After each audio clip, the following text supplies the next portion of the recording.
Cuando vas a la cancha, vos vas en patrullero, nunca tuviste aguante, gallina vigilante, siempre hiciste amistades con el rojo. La gallina la vamos a llamar, dale, y la doce, que siempre está a donde estés, te va a alentar y dale vamos a ganar, que la vuelta queremos dar. ¡Vamos! Welcome everyone to Rank Talks Bowl. We are here for the biggest game of the year here in Argentina. It's Boca Juniors, it's River Plate, it's the Superclásico of Argentine football. Hello Patrick, welcome back to the stream. Thank you so much for joining. It is the first watch-along that we're doing for an Argentine League game for my club, Boca Juniors, obviously. The one that I've supported ever since I was a child, thanks to my father. And we're here against our arch rivals, River Plate, playing at home in La Bombonera, the mythical stadium that every player has wanted to know and play in. It's gonna happen, it's gonna go down, it's gonna be crazy, it's gonna be an insane game. And there are a lot of narratives going into this one, which is why I need to start like even earlier than I usually start, like 15 minutes earlier, because it's a huge game, it's a huge watch along, and there are many talking points. So welcome to everyone who's joining the stream and watching, even if it's for the first time or if you are a recurring member of the channel. I appreciate you that you're here and that you are here to watch this game with me, which is going to be crazy intense as all derbies are usually. Yeah, we're going to see how it goes down. So I'm like super nervous, super anxious as always whenever there's a Superclásico. It's a game that is above everything else. There's nothing stops this, and so it's going to be super intense, especially playing at home. We're going to have a few talking points to try and discuss before the game starts, but I like to remind everyone to like the stream if you haven't done so already, because it helps feed the algorithm. It gets the stream recommended to other people, and so it helps the channel grow a lot. And also subscribe if you aren't subscribed to the channel already, to not miss out on any more content. On the future, I make content about South American football in general, but especially Argentine football in English, so that it's available for everyone around the globe. So yeah, thank you so much for joining and for tuning in for this new watch along that we're gonna be doing. So let's talk things out. While I leave like the chat open over there. Let's go over the lineups. So here we have the lineups, which are already confirmed for both teams.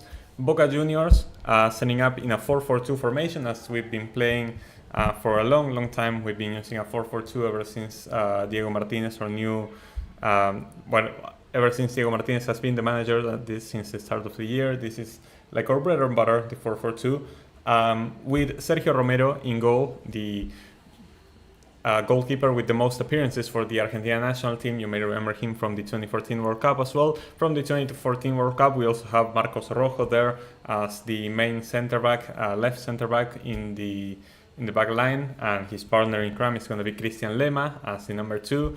Then on the right, as the right back, is going to be Luis Advíncula, who is going to be the captain of the team for the first time as a starter. Advíncula has held the captain armband before, but during the game, not as an actual starter. I'm super happy about it, because I feel like Advíncula is such a positive leader for the team, and I just love him as a player and as a person, and his attitude and everything, how much passion he shows inside the pitch. So I think that it's very positive that Advíncula is getting to be a captain for this Clásico. And on the left back position is going to be Lautaro Blanco, who's been crucial during this campaign for us. He's the player that has picked up the most assists for us, so his contributions are also going to be incredibly valuable. Then moving into the midfield, we're going to have Miramon and Paul Fernandez, who I think they're going to play as the double pivot. I don't agree with how the lineup is setting it up over here with Miramon on the right. I think that Miramon and Fernandez are going to be as that double pivot in the middle, and that Christian Medina, one of our youngsters, is going to move into the right being in that right midfield. He's been linked with Fenerbahce a lot.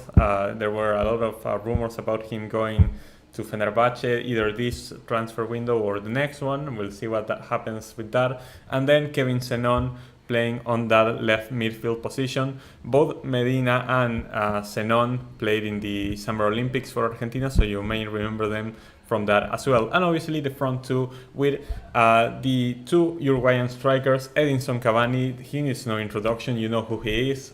Super talented striker who's been all over the world scoring all types of goals. And then Miguel Merentiel, who is kind of this new breed of Uruguayan striker that's also incredibly potent and very passionate, is very good on the ball, and yeah, can just also score a lot of goals. So the two contributions of Merentiel and Cavani are going to be needed if we want to win this game.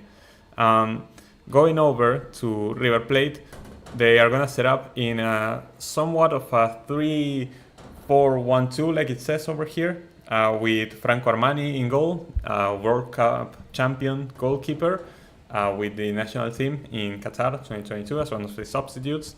Federico Gattoni, who hasn't really been starting, but River is going to be playing with sort of a B team, considering that they played last Tuesday in the Copa Libertadores against Colo Colo in Santiago, and they're going to play them again next Tuesday in the Estadio Monumental, their own stadium, for the second leg. So they're resting a few players for this game. Gattoni, one of the substitutes that's going to be filling in for the back line. González Pires and Paulo Diaz. Paulo Diaz usually a regular starter for River, but because he was sent off in the last game against Colo Colo, he's not going to play the second leg anyway, so he might as well start in this game as well. Double pivot with Santiago Simón and Fonseca there in the midfield. Enzo Diaz moving in that left back position, and Nahuel Bustos in that right back position. Manuel Lanzini in that kind of number 10 creative role. You may know him from West Ham, where he spent a lot of his playing career in Europe. Now he's returned and he's here for playing for River Plate. And the two strikers, Adam Barreiro, who came in this last window for River from San Lorenzo. He hasn't been used much, but maybe this is his chance to prove himself again for Marcelo Gallardo. And Facundo Colidio as well. Facundo Colidio, who came from the Boca Academy but now is playing for River Plate as that other striker. So notably River Plate not playing with a lot of starters like Germán Petzela and Marcos Acuña, two World Cup champions that River brought in this window. Other players like Claudio Echeverri, who is already bought by Manchester City and is going to go there in December. Franco Mastantuono, who was another of the gems of the River Plate Academy, who's not going to be playing. Nacho Fernandez as well. Miguel Borja, who's their main striker and their top goal scorer, is not going to be playing. So all this to say that I think that because we're playing at home, because River has a B team, we should be beating River no matter what. Even if it wasn't a B team, even if it was away from home, River, we have to win always. It being at home against a B team, and especially because River are still in the Copa Libertadores, meanwhile we are eliminated from the Copa Sudamericana and we're only playing in the local league and the cup, it adds up a lot of contrast and it makes it so, okay, we have to win this game because this is all we have to play for. River still have the Copa Libertadores even if they lose this, so we have to beat River no matter what in this type of game. As for changes I would have liked to see in the lineup, I think that Marcos Rojo shouldn't be starting. Yes, he's very experienced and he is obviously a very good center back on his day, but the problem is that he's coming back from injury, and the last time he came back from injury, it was really bad. He doesn't have the same rhythm, he's not very quick obviously, and he's been known for going a bit too far with his tackles sometimes, especially in important games, and getting sent off. So really I wouldn't like to, I would have preferred if someone like Aaron Anselmino would have started in that center back position. Anselmino, who's already been sold to Chelsea, is going there in December, but he's staying for the rest of the year in Boca. I would have liked to see Anselmino start in the Superclásico, but it is what it is. And also I would have liked to see Javes Saralegui starting in that right midfielder position instead of Miramon, and have Medina play in the double pivot with Fernandez. It is what it is. I think it's a pretty good 11 overall, and that we should be able to win with this formation either way against this River Plate side. But yeah, I did a lot of talking there. Let me see, like, if in the chat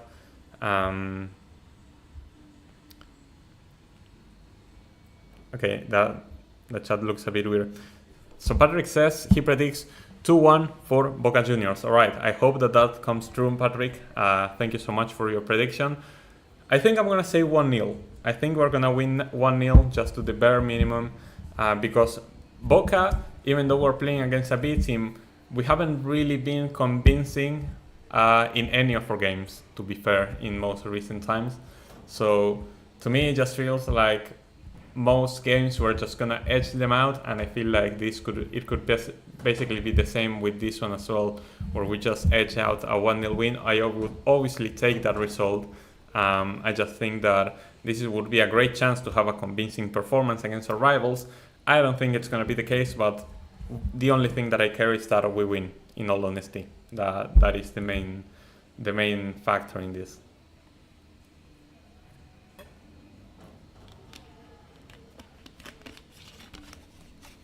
So talking a bit about other aspects of this game, a bit more context that we can put into this one. Let me remove that.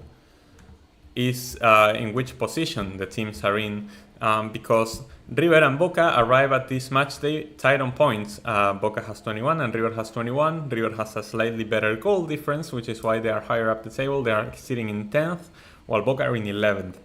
Pretty rare to see both of these teams currently in mid-table. Basically, I know the Argentine League has 28 teams, so like it's technically over the mid-table, but it's basically mid-table. And 9 points away from the top, which is Vélez with 30. So whoever doesn't win this game is pretty much out of the race in my books. So I think that Boca has to win, and after that we need to hope that Vélez starts dropping points quickly, because we won't be able to catch up to them if that's not the case. So yeah, Boca has to win 100% and try and push into those 24s, push ourselves into the top 10 of the league and go from there. See, we still have a lot of match days to go, but we need to start winning games, and we need to start seeing Vélez, Unión, Racing and these other teams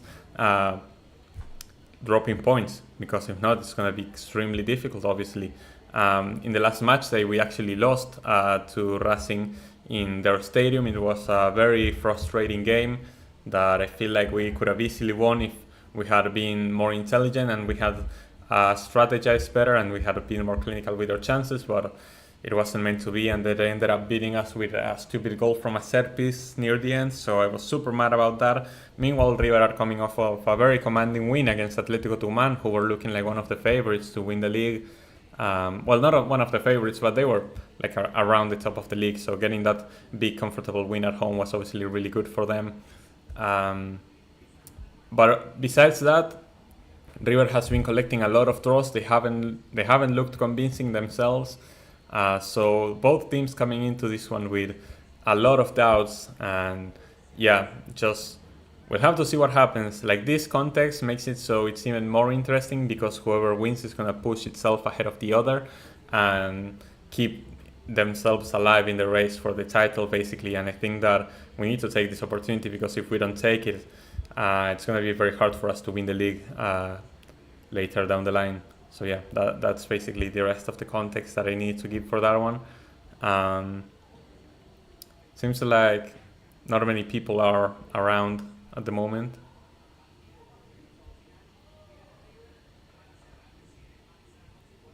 But yeah, let's hope that more people decide to tune in once the game actually begins.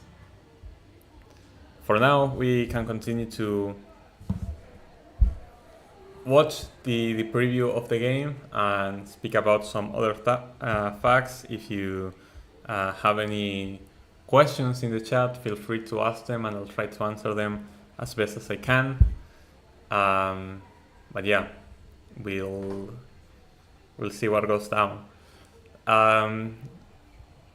It's actually pretty exciting, this stream, it being obviously the first stream of Boca Juniors in the channel, it being the first watch-along of an Argentine League game in the channel, and obviously it being the most important game of the Argentine League.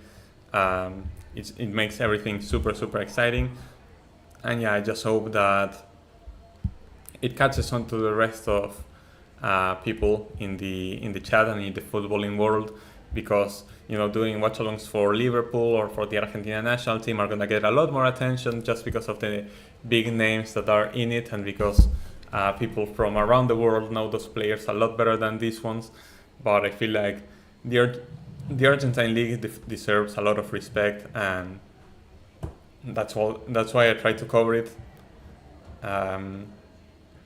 With the Copa Libertadores and then with these watchalongs, I want to spread it around the world, and obviously with the video essays that I make, just everything, trying to make it so it gets to people from outside of South America, and they get to see how football in this part of the world is, and that they get to enjoy it, hopefully. So yeah, very, very exciting stuff for this watchalong especially. Also, my new predictions video for the Copa Libertadores has dropped for the YouTube members. The second leg of the quarterfinals predictions, the games like Colo Colo against River, Flamengo against Peñarol, Sao Paulo against Botafogo, and Fluminense against Atlético Mineiro, all those 4 games. The review of the first leg and the preview and prediction of the second leg is there on the channel for the YouTube members. It's going to be available for everyone else in 48 hours. So if you're a YouTube member, go check it out. If you are not a YouTube member, consider becoming one by clicking the join button down below. And if not, you can wait for the video to drop for everyone else on Monday. So yeah, make sure to check that out to know what my predictions are for that one, as my stream seems to have crashed, so I'm gonna go fix that.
Okay, there, I finally fixed it. I had to change websites. Apparently the other one was crashing because there must be a lot of people checking out that streaming site to try and see the game. Watching games in Argentina is just too expensive, man. It's a scam, so people just resort to other media. Don't tell anybody that I told you this, but it is what it is. We're struggling out here, but finally I got to stream another one that is working properly. So we're gonna roll with it.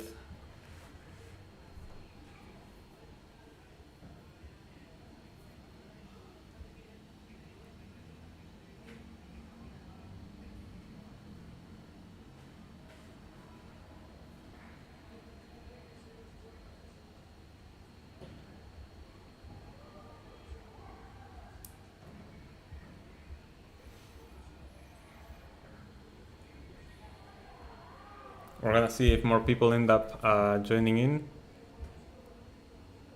Remember that you have Boca emotes if you wanna spam them in the chat to show your support for the biggest club in South America, obviously. Hello AD, welcome to the stream. Thank you so much for joining. It's okay if you cannot stay for long, but thank you for stopping by and coming in to support the stream as the players are about to walk onto the pitch and we're very near to the start of the game. It should start in around 10 minutes from now.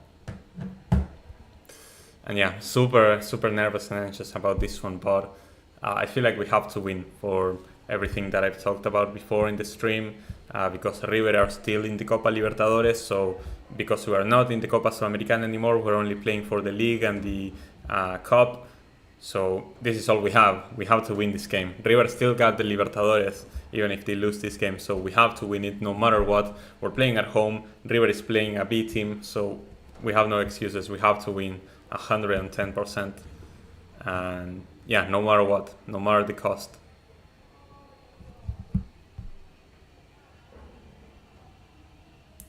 Made a bit of a redecoration as well. I don't know if it's probably the best I got. It is what it is.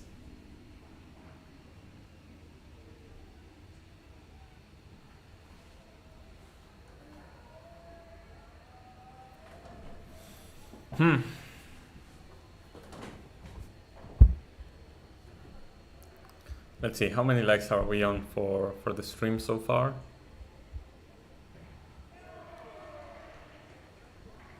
Have we hit 5 at least? We hit 6. Okay, that's decent. That's decent.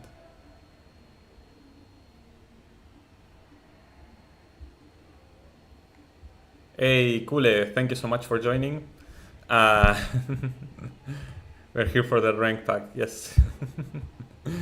Love you too, man. Thank you so much for joining. Welcome back to the stream. And thank you for stopping by, leaving your message. As we near the start of the game, and you can feel it already, like the skin, the goosebumps.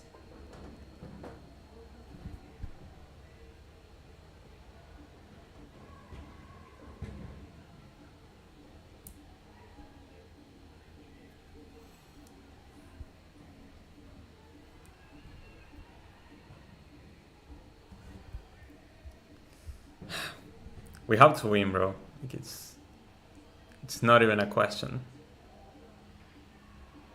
Never a question.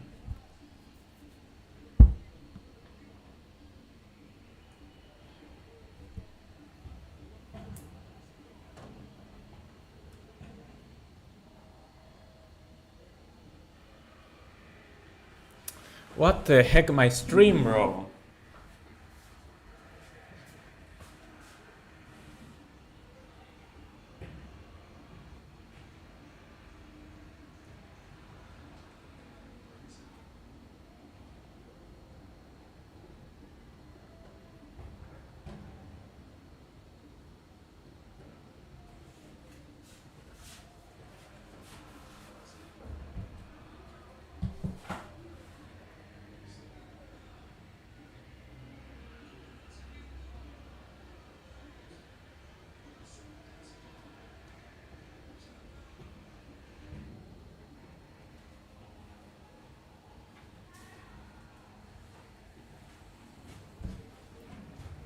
There we go. Okay. Lo que digan los demás, yo te sigo a todas partes, cada vez te quiero más.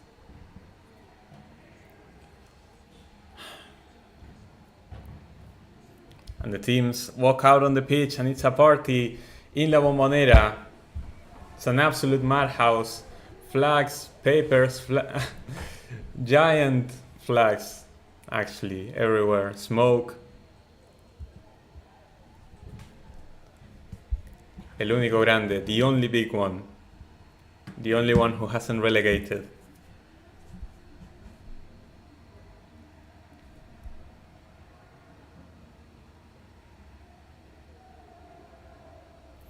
If the players don't feel motivated after, like, if you cannot see the screen, but if the players don't feel motivated by this, I don't know what will motivate them.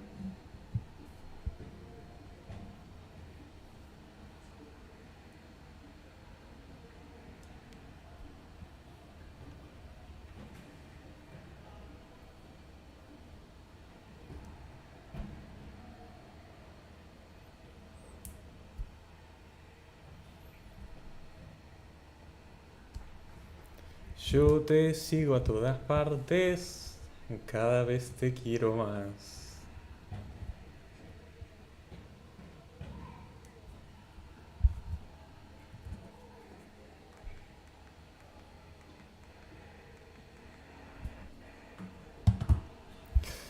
Ay, ay, chat, how are we feeling? This is it.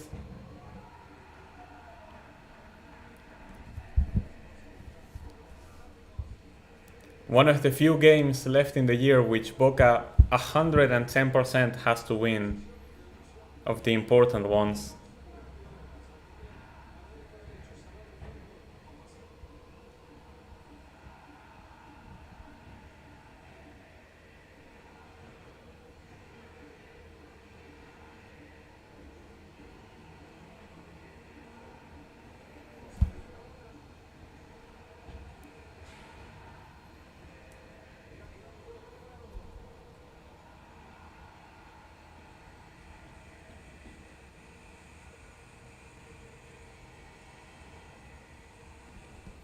Are you nervous? What do you think? I'm more nervous about our own players. Because this River team, even the starting lineup, while it has a lot of really good names, it's not impressive in the way they play. And now we're facing their B team. I feel like this River team is incredibly mid, the one they are facing right now. The problem is that Boca is known for self-destructing over the last few months, especially. And so we have to win. And I just hope that our players are up to the task. That the occasion doesn't end up being too big for some of them. And that whatever plan the coach has come up with ends up working and we can manage to win.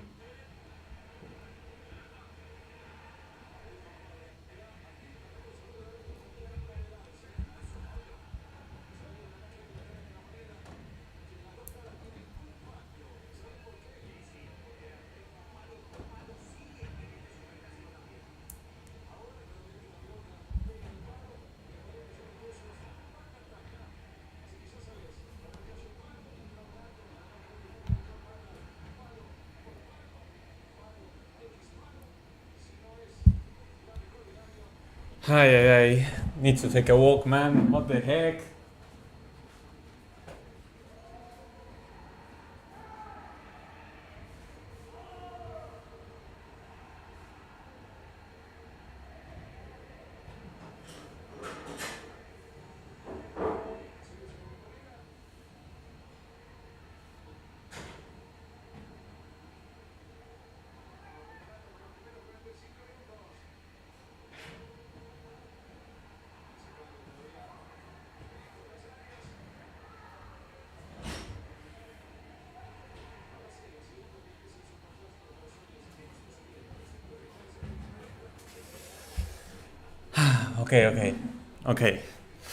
Okay. Chat. It's almost here. Chat, are you awake?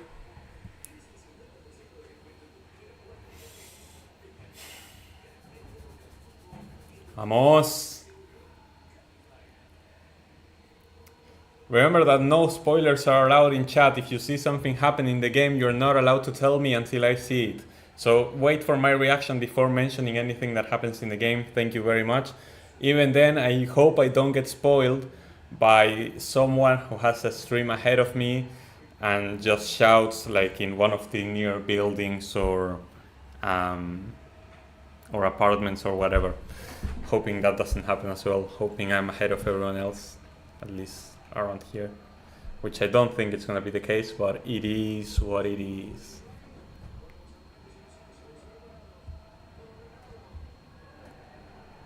Everything's ready.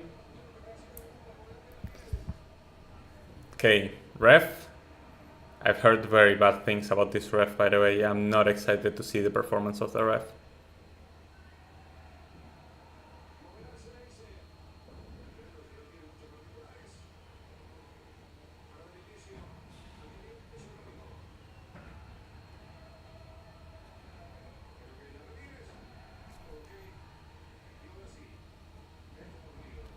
And we are underway for Boca and River Plate, the Superclásico of Argentine football. And already there's a foul on Cavani and it's a yellow card. Already a yellow card for Gattoni in River Plate for a foul from behind from Cavani. Okay, this is something that I heard about this referee. He loves to give out yellow cards. It doesn't make sense how easily he gives out yellow cards. Like that to me didn't seem like a yellow card, for example. I think that from Gattoni is not a yellow card. It is a foul, but this is something about this ref. Every single game, he's given out a yellow card. He's like your Mateo Lejos.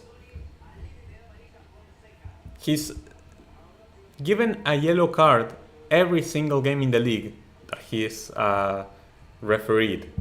And in 9 of them, I believe there has been a red card. So there's guaranteed that there's going to be a red card for this game especially. Already a free kick for Boca. We're going to put it inside the box.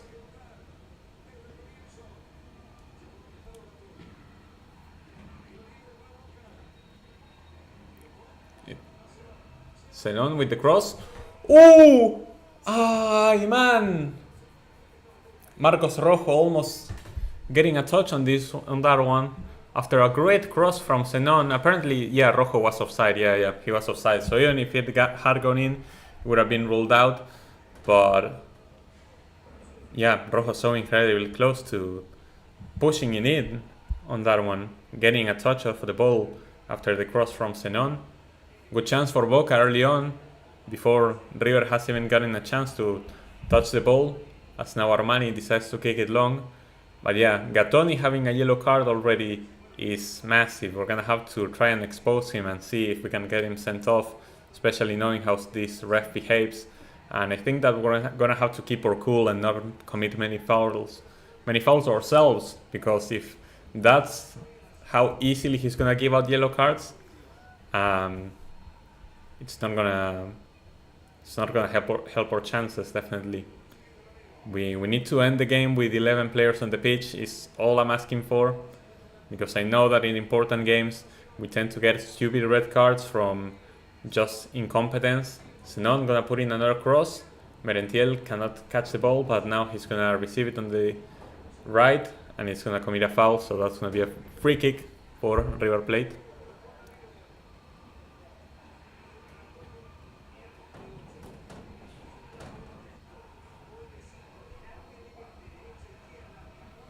Dale boom, Boca, dale boom.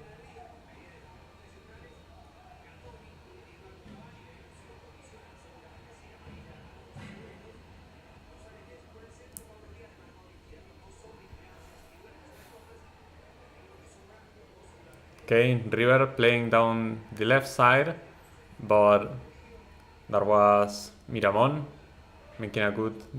Oh, Lema. It was Lema making that good challenge. It's a throw-in for River though, and they're gonna try to create a chance on the left here. Lema recovers the ball and plays it long.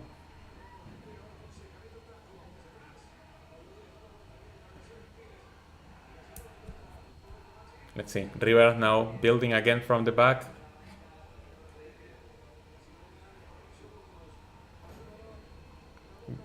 Good play from Barreiro on this one. Oh! The ball had exited, says the ref, but that had been a great individual play from Adam Barreiro on the right and trying to put in that cross, which landed at the feet of, was it Lanzini? And he couldn't connect with a shot, but it would have been very dangerous. However, the ref is saying that it was a goal kick, that the ball had exited the end of the pitch. Couldn't tell from the angle that we were in, but possibly didn't get a good look at it.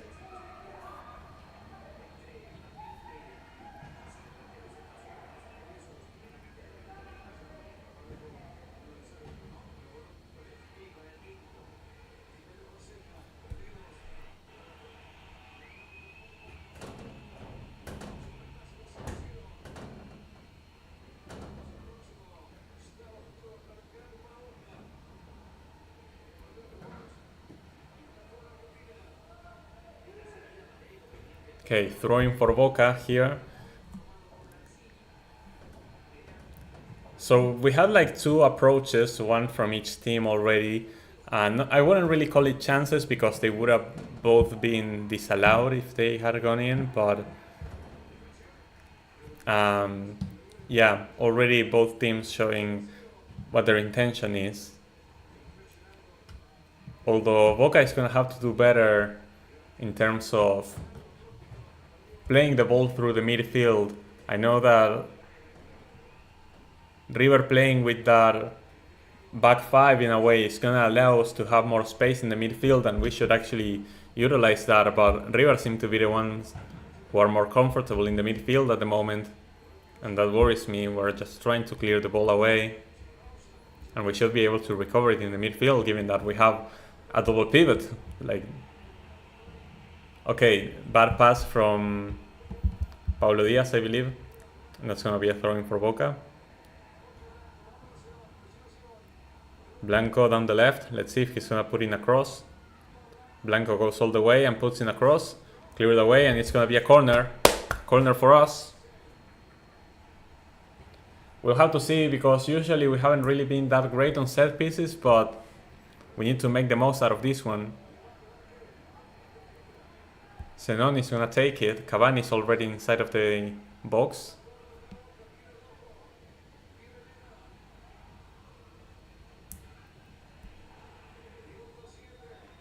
Paul is going to play it instead of Zenon. Or maybe he's going to pass it short. We're going to play the corner short for Zenon. Yeah, we play the corner short for Zenon. Blanco with the cross. Merentiel. I guess he's possessed. Can we keep possession? Nope. Okay. Okay, no foul there, please. No foul. Nice. We recover the ball on that one. Zenon. Hey! Nothing! Really? Wow. Okay. River recover possession. We really wasted... I mean, we didn't waste that corner. We ended up playing it inside the box, but couldn't really do anything with it. I don't know if that was a foul on Zenon. That definitely was a foul from Medina, yep. I think I agree with the ref on this one.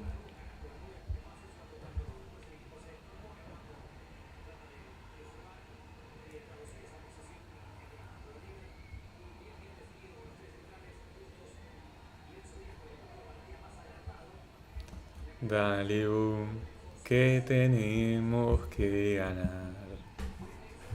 Y vámonos en ese que la 12 te va a alentar. Todo de la cabeza, nadie la puede parar. Hey, ref. Okay. Blanco. Cavani. This is possessed. Cavani has to try and... I don't know, actually. I think that Merentiel needs to drop back a little and Cavani push higher up instead of them both being kind of on top of each other.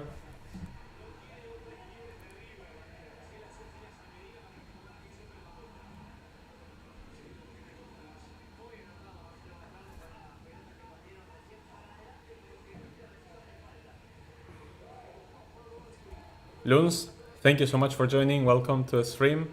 Should have passed it to Cavani? I don't think so. There wasn't a lot of space for Cavani to work in, but now there is. No, but pass it to the middle! Pass it to the middle! Ah, that's what you meant, Luns.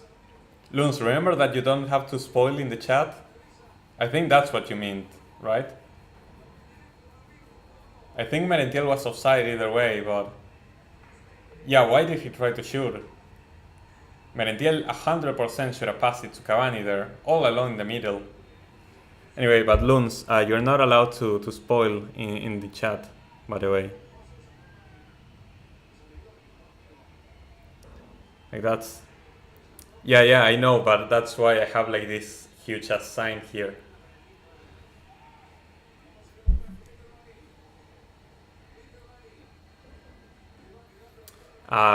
Because like the whole point of the reaction is that the watchalong is that you're here to see my reaction to the game. So like if you spoil me, you ruin the reaction.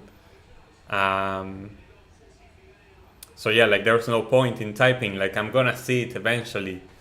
So yeah, just if you wanna type something about the game, just wait until you see my reaction and then you can type it.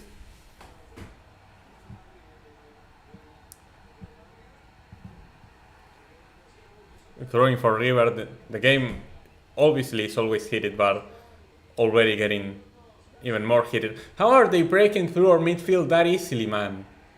I swear, nobody in our midfield is able to mark anybody or recover any balls.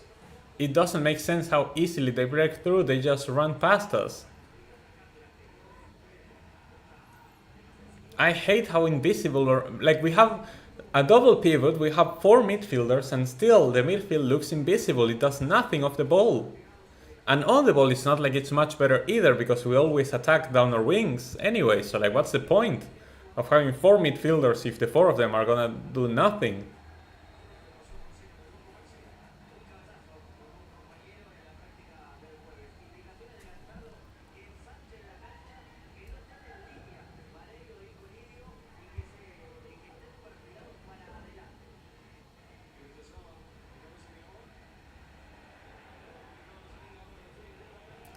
Nice, okay. Our press has been pretty good so far.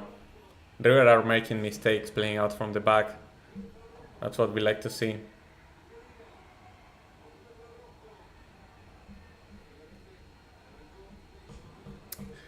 I don't know if they are parking the bus. I believe their plan is to play without the ball. Usually Gallardo doesn't park the bus like ever. Like his playing style is usually very offensive.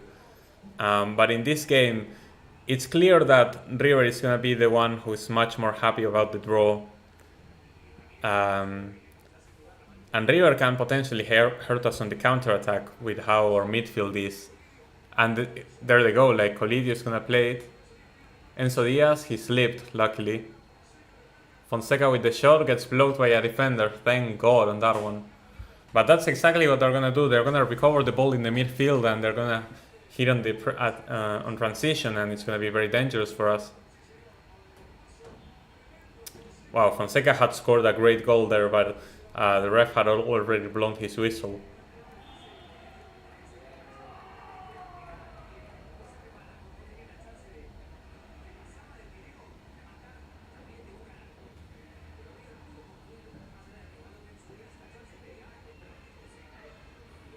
Yeah, Bustos hit Lem on the chest with that shot.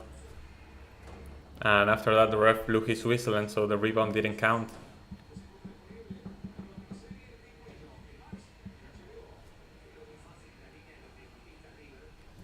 But yeah, it worries me how, despite having less midfielders, River is breaking through our midfield that easily.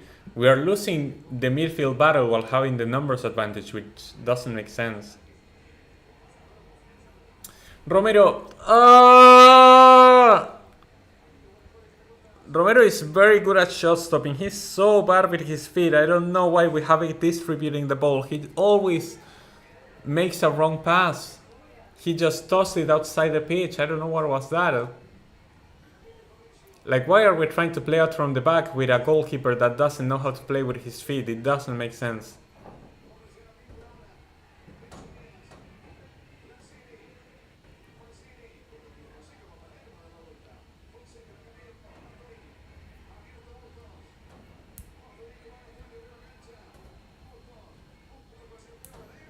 Okay, easy catch on that cross from Romero.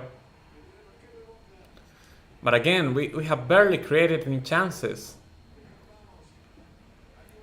It doesn't matter if we have more possession if we don't do anything with the ball. And again, we're gonna play it long and lose it. Like, what are we doing? What are we doing? What do we have more midfielders for if we're not gonna pass it to them?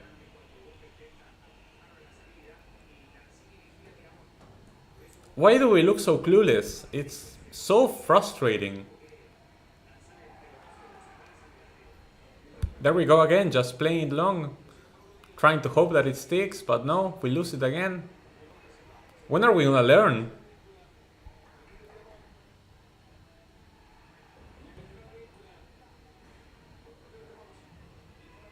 Norat, thank you so much for joining. Welcome back to the stream.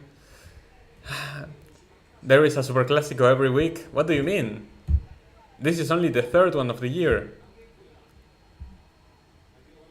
Why does River Plate look more energetic? I have no idea.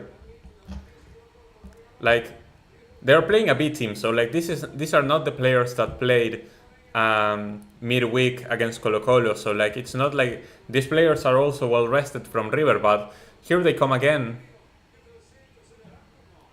That was an awful play for Bustos, trying to put in that cross. Was nowhere near the box, but River again look like the ones who are actually trying to progress the ball through the midfield, and they are winning the midfield battle so easily.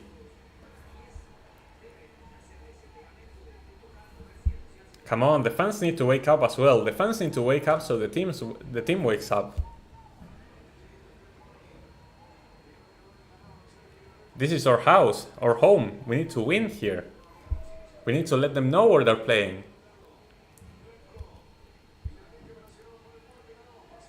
Ah, Zenon gets dispossessed. We are so clueless. We are so clueless.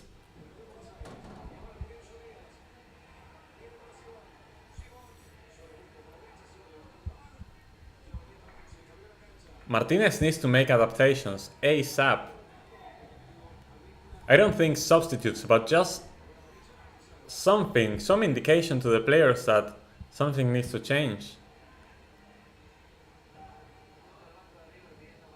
That's a foul from Advíncula on Enzo Díaz.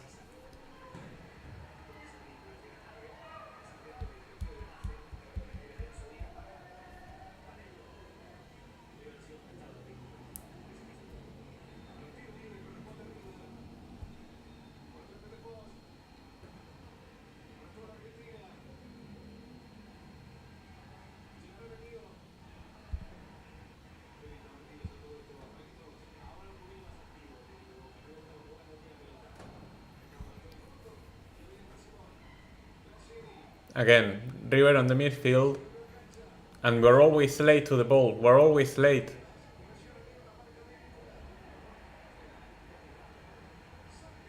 Goal kick, nice from Advíncula on that one.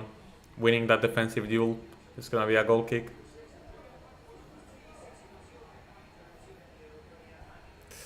Ay, ay, ay. Martinez, speak to the players, man.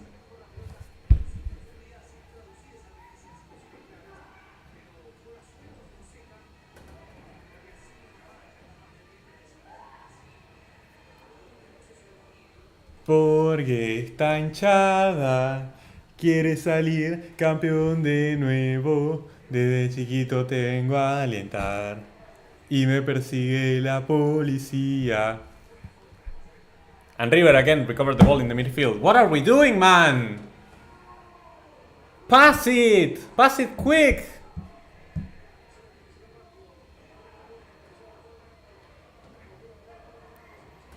No, we cannot.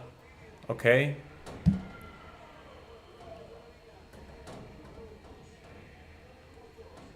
Bustos has to pass it back. River gonna try and build up from the back now again.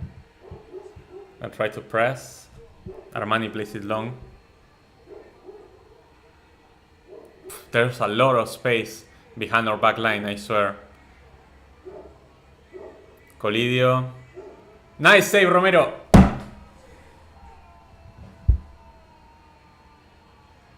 No, but we saw it coming. Like, we saw it coming. It's the worst part. Lanzini scores as well. Lanzini, who's been garbage ever since he came back from West Ham, still gets that tap in. But we saw it coming. We saw it coming. I said like 2 seconds ago that we have so much space behind our back line, and we have two slow as fuck center backs in Christian Lema and Marcos Rojo playing. Romero makes one save, but the rebound lands at the feet of Lanzini before anybody else, and he gets to tap it in. But we saw it coming, or we didn't see it coming? I've been saying this whole game that we're getting beaten in the midfield battle despite having more numbers in the midfield. And then our two defenders are playing like with a high line when they're so slow. What are we doing? Now we saw it coming. It's not surprising that they take the lead, even though they didn't really have any clear chances before this. It's not surprising.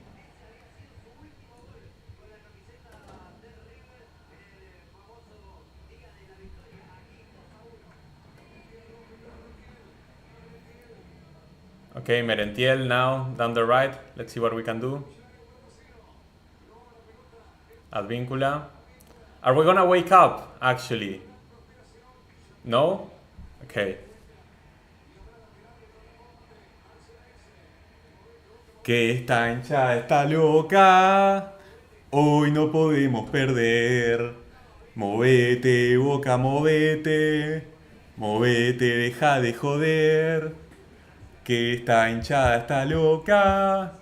Hoy no podemos perder. ¡Dale, hijos de puta! Why is Cavani? Cavani, why are you dropping so low? Cavani was basically the left back there. Go inside the box. What are these rotations, man?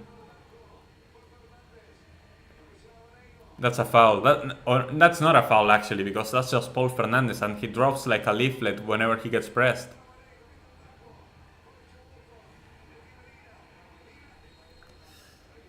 How much is the average ticket for this Clásico at Boca's ground?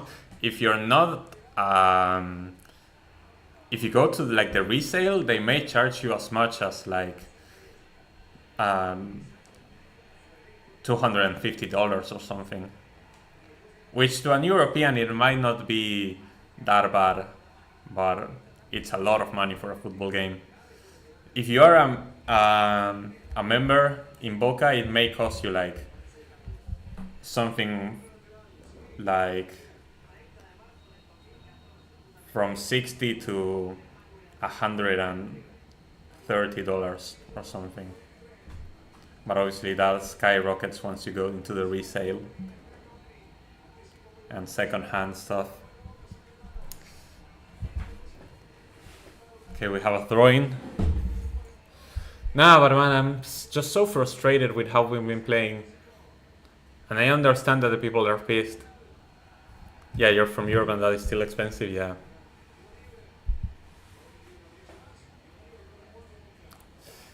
Hope we can strike back, Patrick, but we're playing so bad. We're getting outpaced, outrun. We're clueless, we cannot land easy passes. There's no movement of the ball.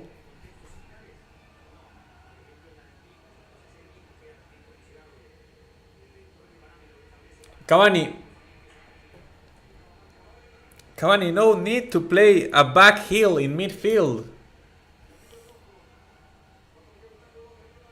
I love Cavani, by the way. Like it seems like I'm slandering Cavani the whole game. It's just because he hasn't been playing well. But nobody has been playing well. But how are you playing so bad and then you play a back heel in midfield? How are we doing that pass? What is that pass, man?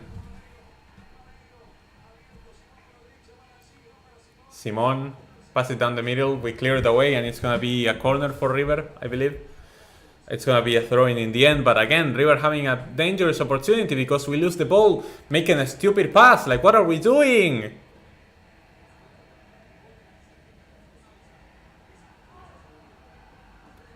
Hoy no podemos perder, hijos de puta.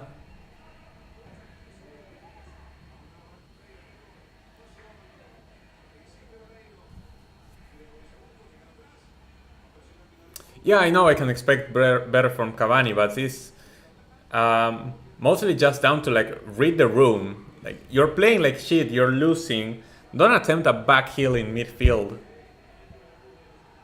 to try and be fancy with it while we're trying to play out from the back when we cannot land easy passes. And I love Cavani because it could very well happen that now Cavani scores a brace and we turn the game around because he's just that good in front of goal, but Nah, man. Bro, move! Move! Okay, we play out from the back again. Move! The midfielders, move! We need to move off the ball. If you stay in place, they're gonna deny the pass. It's that easy. Move! If you wanna receive the ball, move away from the defender. And then you receive the ball. Don't stay in place waiting for the ball to arrive at your feet, because you're gonna be pressed out,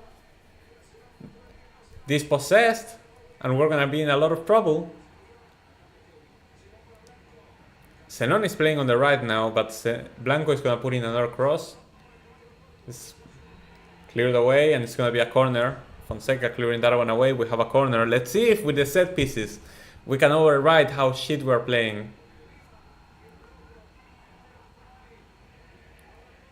Que tenemos que ganar, que esta hinchada no te deja de alentar.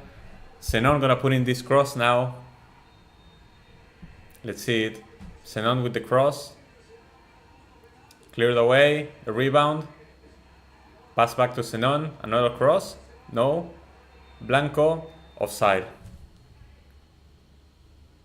What do you mean offside, man? Didn't look offside to me. Oh my days, and my stream crashed.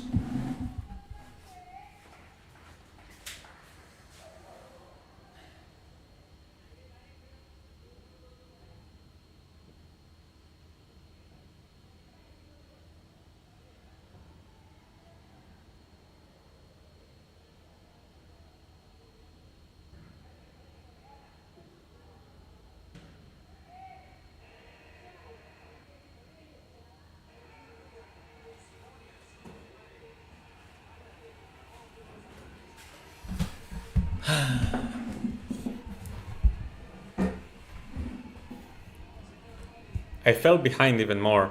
That's crazy. Resetting the streaming fell behind. I'll resume the clock whenever I hit it. Colidio, oh my. Romero with the save. But Colidio having another one-on-one, the keeper. River are still having the better chances. Like, we're losing and River... that is the wake-up call, surely, no? Hello? Someone there? Wakey, wakey.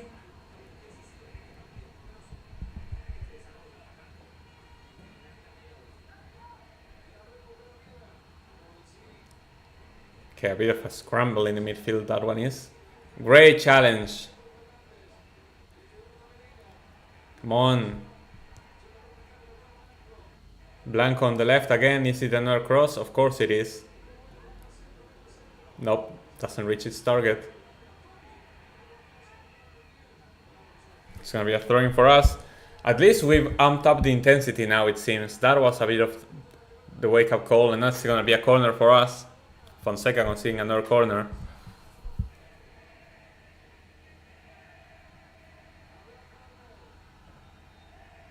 Let's see, Zenon.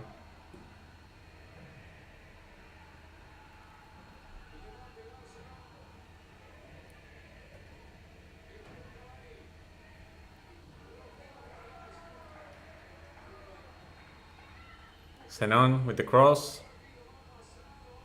Nope. Shot from distance from Advíncula, gets blocked. Headed back in, cleared away. Okay. Let's see, we're gonna play out from the back again. Ah, it was a foul apparently.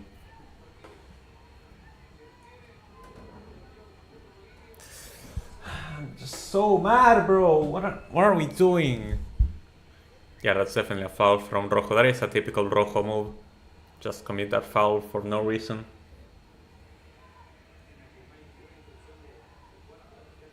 No, but Rojo is going like this towards Colidio, like he's trying to get sent off.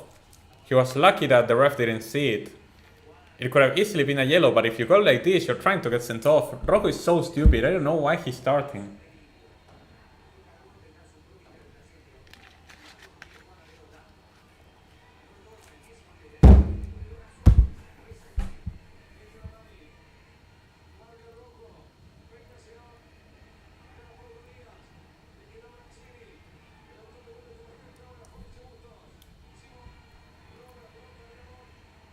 Okay, Miramon recovers the ball, but we lose it immediately.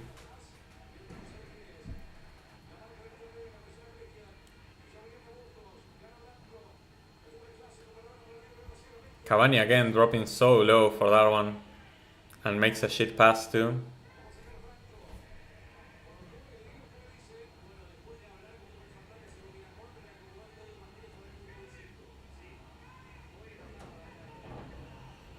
He seems offside. Barreiro inside the box. Yeah, there's a flag up.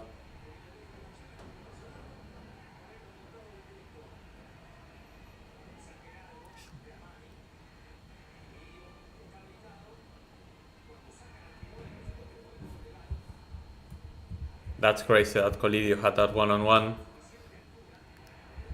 Great from Romero to come off his line and block the shot like that, but is that the wake-up call? For real?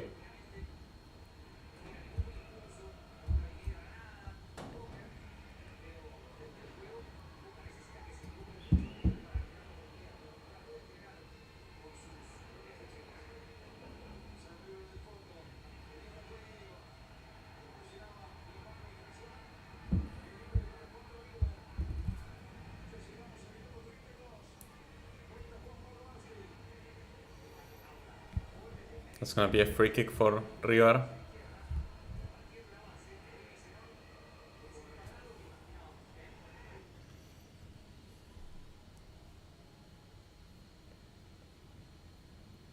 I'm lost for words at how bad we've been. Is this really the best we've got? Was this really the plan? I refuse to believe this was the plan. Obviously the plan was not to be losing, but I refuse that we believe that this plan that we're implementing for over half an hour already was gonna be the path to victory.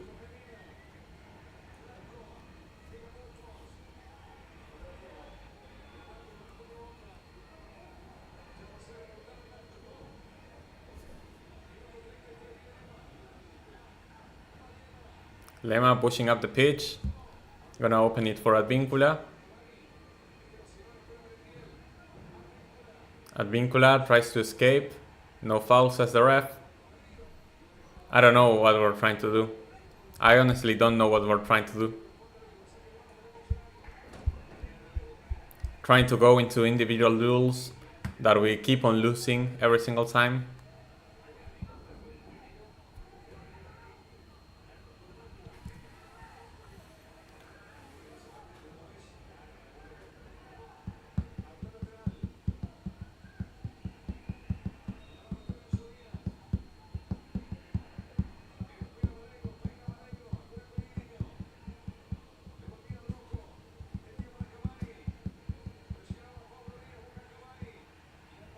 Okay. Medina? Nothing? No, it didn't seem like a foul to me. Medina should have passed it, man. Ay, Romero! Ay, Romero, bro. Oh, my heart. Romero coming off his line and missing the ball entirely, bro. What the heck? Medina, no. Paul is not able to control that well. Medina should have passed it, I feel like. That was a great opportunity. Finally, we start to link up in the midfield and try to create a chance down the middle instead of always going to the wings and putting in crosses or whatever. Yeah, that was fantastic from Medina, but he just decided to drop instead of passing it. Oh my god, Romero.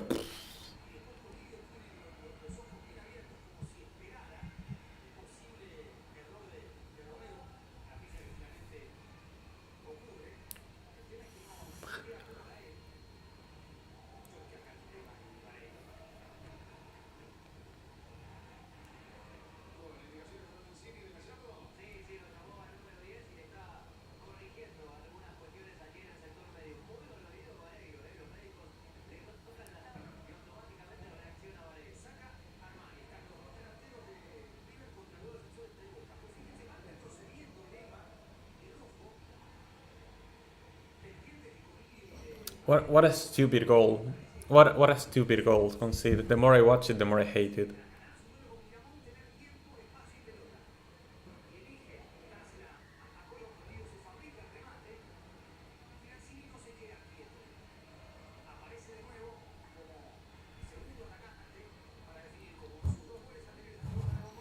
It's insane how naive we are. How clueless. The fact that there's no passion in the players. No drive to try and win the game.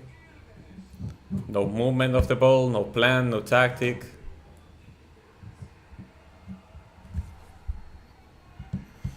Just mad. Speechless. Make the pass quicker, you're getting pressed, bro. Oh my...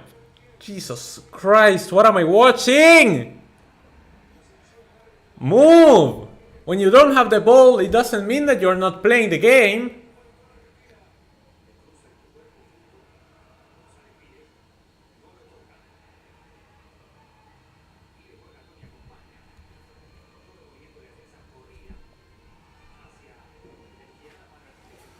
If you don't have the ball, move around to get the ball.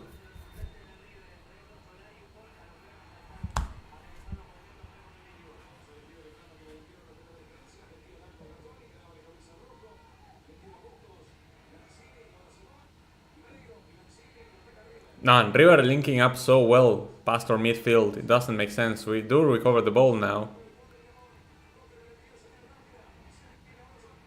Zenon tries to play it long for Blanco, but it's gonna be a throwing instead after the deflection.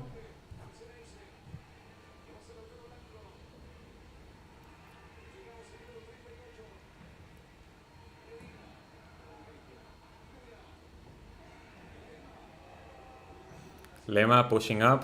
Gonna pass it to Advíncula. Awful pass! Lema, what the... Bro! 10 meters off to make that pass.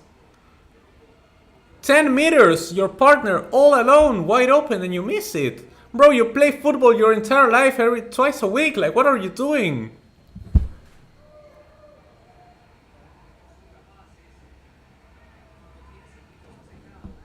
Like an insane DVC episode? Why? What's the correlation?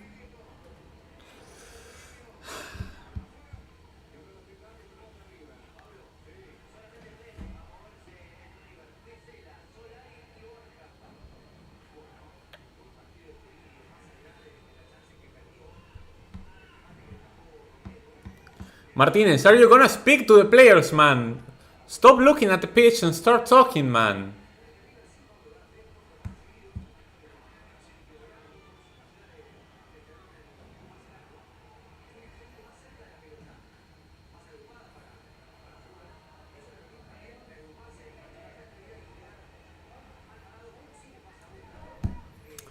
We're playing so bad, we have no plan, man. Go forward!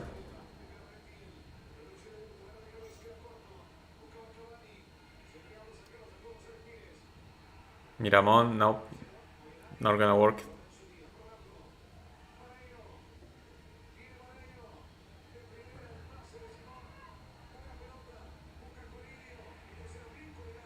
Nice, Advíncula. It's gonna be a throwing for River, though.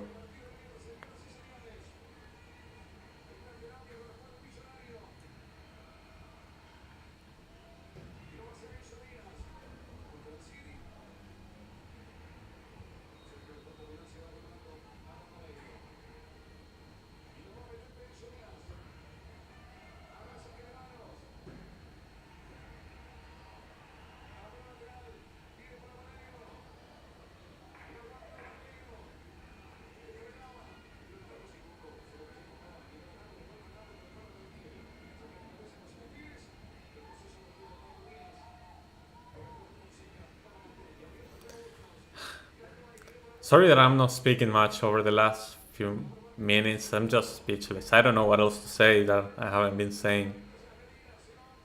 Zenon, pushing it for Cavani. Gets cleared away again. Rojo plays it long for Blanco. Blanco again with Bustos, but Blanco's gonna put in the crossbar with his right foot. So it's a really bad cross, but Merentiel still gets to it. We are throwing for us. We have no plan. It really feels like we have no plan. We're just vibing out here.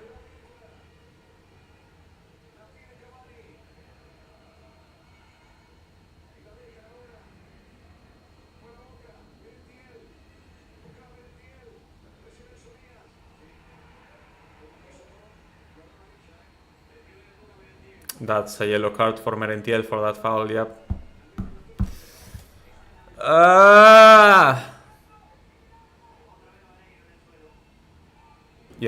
Yeah, no. Reckless from Merentiel on that one. Definitely a yellow.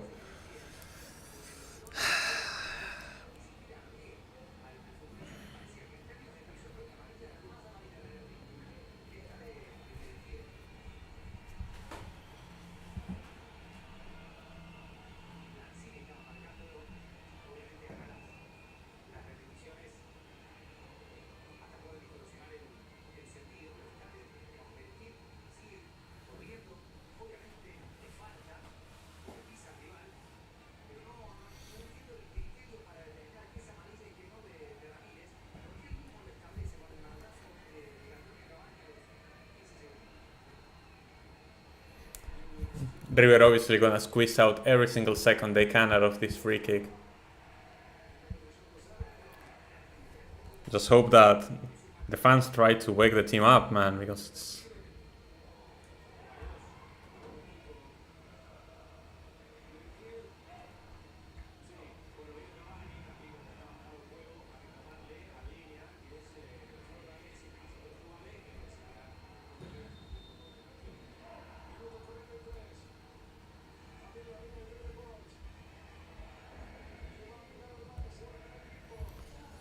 Ay, ay, ay.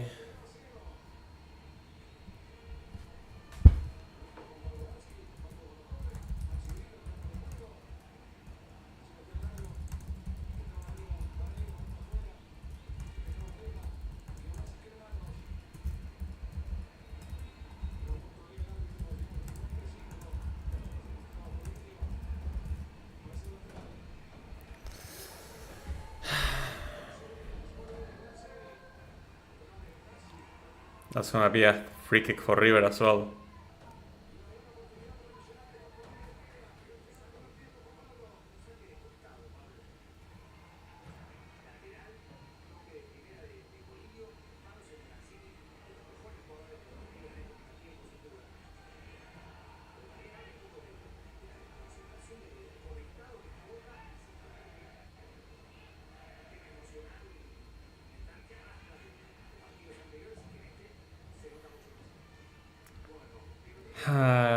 Okay.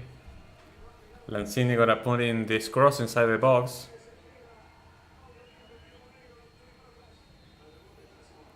Lanzini with the cross. It went towards the goal and Romero was able to catch it. That's an easy save. Blanco, that's definitely a foul. That needs to be a yellow, by the way. Yep. Yellow for Santiago Simon.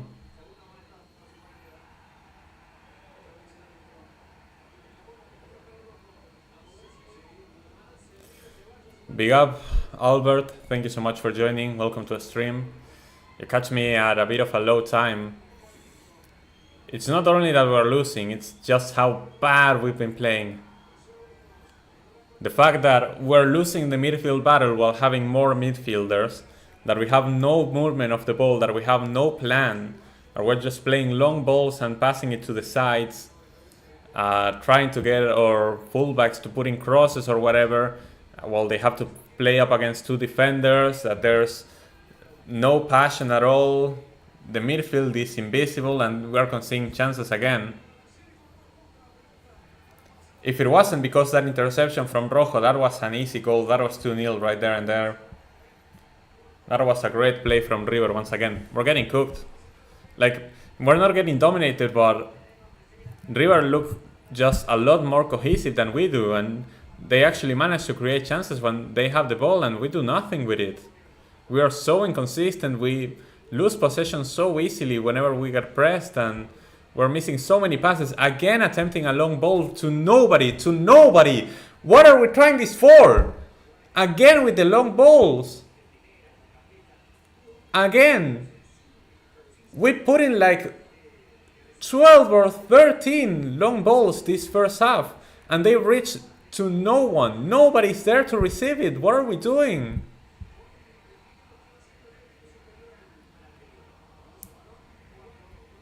European wise, how important is this? Welcome to the stream, by the way. Jib Muenanguinea. I completely butchered that one. This is El Clásico. Like this is the Barcelona and Real Madrid of South America. Nothing comes close to this. That's how important it is. And for Boca, it's twice as important because we are playing nothing that is in the league. We're playing the league and we are still in the cup somehow. But this is all we've got. River is in the quarterfinals of the Copa Libertadores and we're going to allow them to come to our stadium, play a B team and still beat us. It doesn't make sense. It's shameful. It's a disgrace how bad we're playing.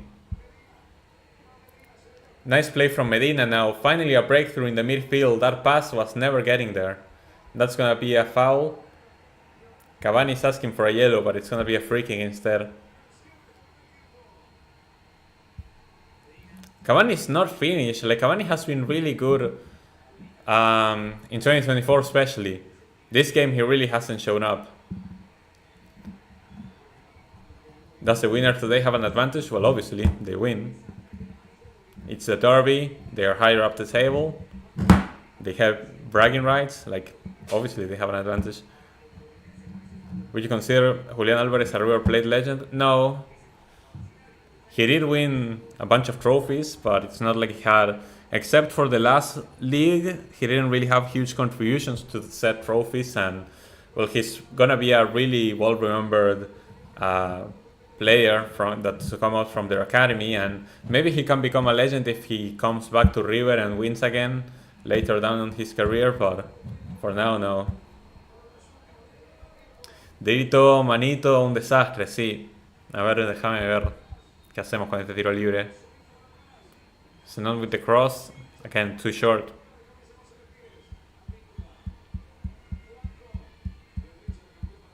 We have no plan. It really does. We're so clueless. We have no idea what we're trying to do. Merentiel again with the cross. Cleared away. Gonna be yet another corner. Miramón no merece jugar en Boca. No hizo nada Miramón hasta ahora tampoco, no. We played the corner short. Blanco gonna put in the cross. My stream is buffering. What? Please, man, why is the stream buffering now at the end of the first half? For real. I'm not seeing anything, by the way. Like, corregir el mediocampo y podemos tener chances, pero no veo que tengamos en el banco. No, pero nadie se mueve sin la pelota. Nadie se mueve sin la pelota. Nunca la queremos pasar por el medio. Siempre la estamos jugando larga a absolutamente nadie, porque todas las pelotas largas las perdimos. Entonces no sé a quién se la estamos pasando largo, o se la estamos pasando a Advíncula que tiene que jugar contra dos porque nadie lo ayuda, o a Blanco que tiene que tirar un centro improvisado porque están todos en el área. Entonces no hay combinación, no hay movimiento sin la pelota, no hay nada, no hay nada. No hay ningún plan, no hay ninguna táctica, ninguna estrategia, nada. Nadie corre, nadie se mata, todos son hijos de puta.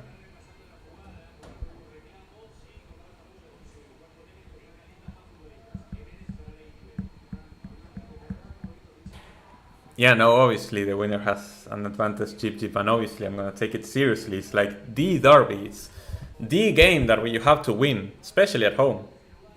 Diego Martinez out. Well, I was an advocate for Diego Martinez staying in until the end of the year, but now if we lose the Superclásico like this against a B team River, yeah, out immediately. Colidio received a yellow card as well, so that's the third or fourth River player with a yellow card. We're gonna have a free kick again. Yo, what's up, SSB? Thank you so much for joining again. Welcome to the stream. PSG 1 down at halftime. That's crazy. This is probably gonna be the final play of the first half. Zenon for Advíncula. Cross inside the box, cleared away. The ref is gonna blow his whistle most likely. Ball tries to place it long. Nope. The ref blows his whistle. That's the end of the first half. Shh. I don't know how to whistle, but Jesus Christ. That was horrible. That was disgusting.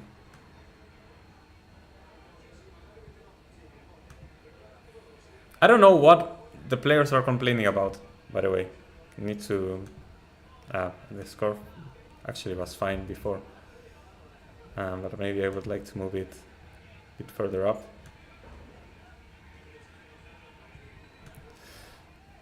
I don't know what we're doing. It really feels... Lito, la concha de tu madre, Lito.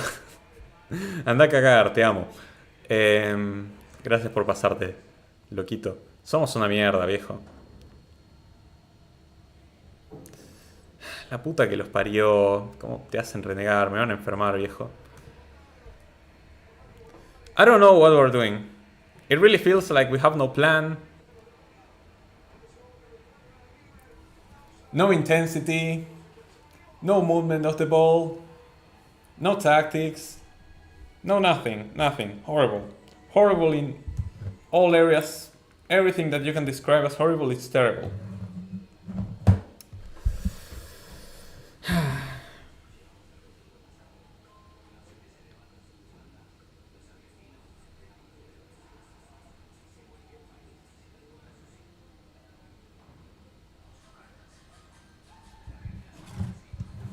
$50,000 plus.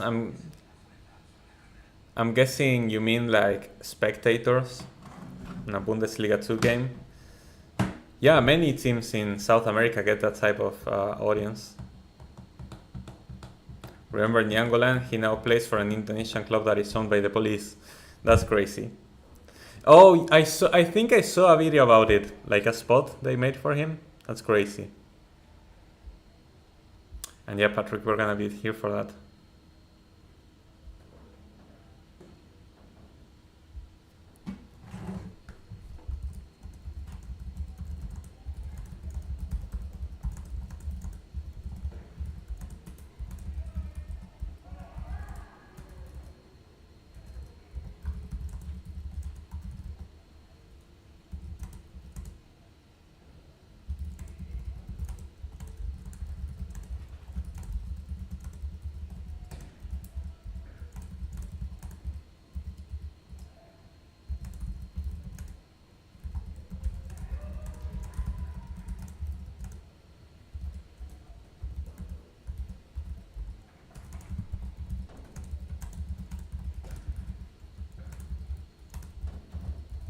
I'm angrily replying to mentions that I'm getting on Twitter.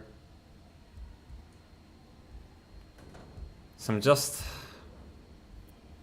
I'm so done. For real. Like, what are we gonna do now in the second half? But it's been awful so far. Awful to a different degree.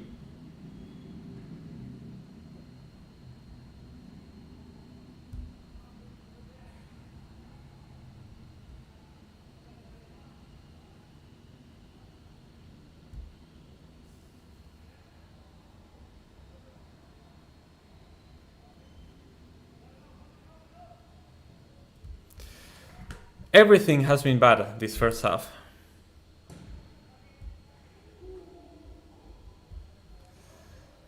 The midfield needs to change.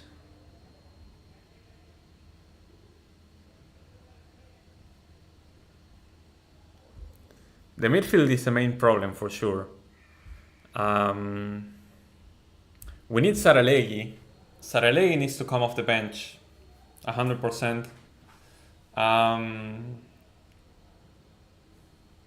After that, Yeah, I would probably sub in Saralegui for Miramon. That would be the one change that I would make. But after that, just go into the dressing room, Martinez, and just one by one, like one by one, just wake them up, because it doesn't make sense how awful everyone is playing. That there is no drive, no desire to try and win the game, that there is no desire to have the ball at your feet in a Superclásico, playing at home with all the fans supporting you, because there's not even away fans. Everyone is there for you to win that game, and you don't even want to have the ball. It's crazy. It's crazy. Nobody wants to get involved. Everyone is just trotting around mindlessly like headless chickens.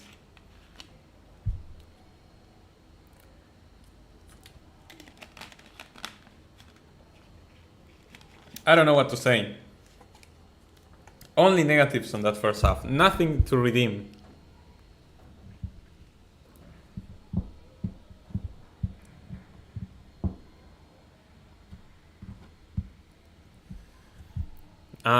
Boca's average attendance, I'm sure it's just the full capacity of the stadium. The stadium is always full, so like 55,000, but we need a bigger stadium for sure, because we have around 150,000 members. So like there are 100,000 members that don't get to enter the stadium every game, because our stadium is old and needs renovations, and it's still quite small for a club our size. So like we need a bigger stadium. But yeah, 55,000 on average, I would say. And River, obviously, they have a much bigger stadium. Back then, it wasn't as big as it is now, and they didn't fill it up every game. Now they do. So now they get on average like 80,000. Back then, in second division, they probably had like, I don't know, like 60,000 or 65,000 on average. Scary holding the ball against River. Well, if it is, then you don't deserve to wear this shirt. You don't deserve to wear this shirt if you are afraid to hold the ball against these people. It's awful. Need to reset the stream again.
Sorry, I need to keep resetting the stream.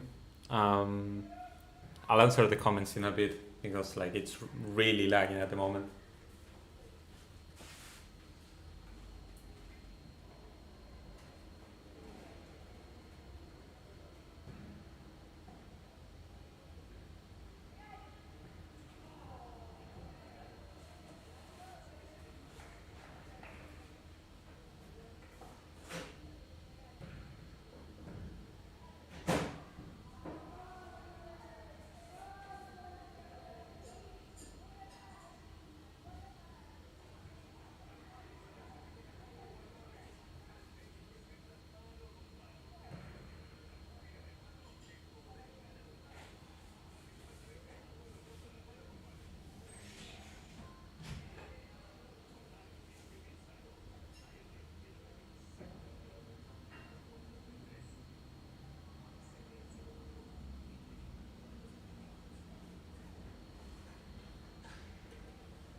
All right.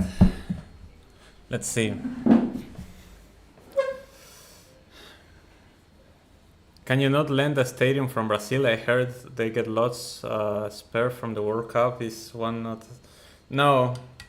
Like, why would we go play in Brazil? Like, because even if we want to play in Brazil, because the stadium is bigger, well, how are the fans gonna travel there? Like, it's not that easy. You're not gonna get a higher attendance just because you play in a bigger stadium if your fans cannot get there. So like that doesn't make sense. Will Argentina try to host again or have the players damage the image? What do you mean that the players have damaged the image? And host what, like the World Cup? Or we're hosting one game in 2030, which is disgusting that we're even allowing that, but it's happening.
Okay, seems like the players are walking back out to the pitch.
Seems like Pesela is gonna come in for River and Ceballos gonna come in for Boca.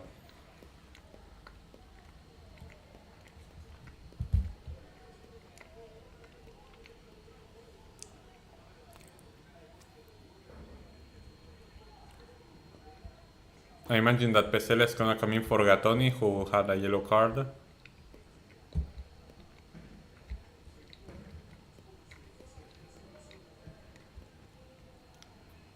And Ceballos, maybe for Miramon.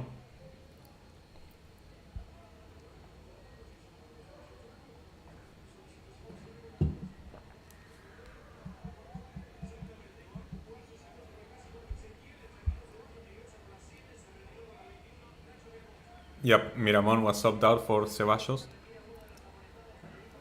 And Gattoni was subbed out for Pesela. Right on point.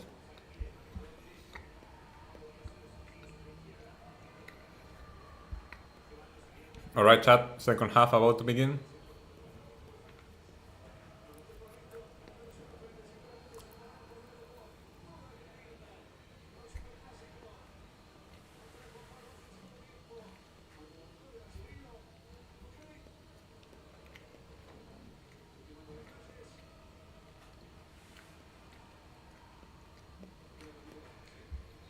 Alright, we're on our way. Let's see, are we gonna do anything this second half? Have we woken up?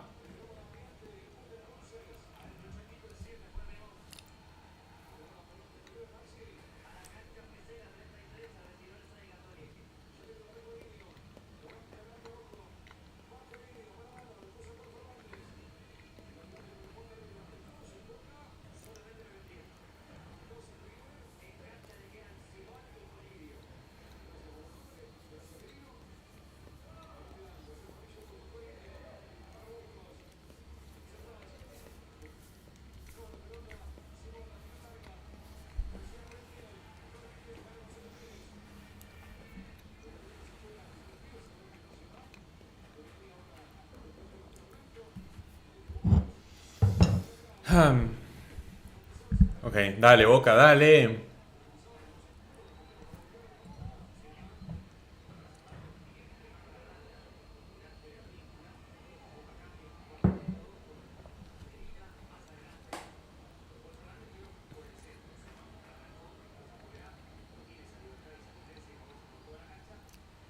Okay, we're gonna play it out from the back. Ceballos gets dispossessed, but Medina records the ball again. Medina, play the ball, man. Foul on Medina.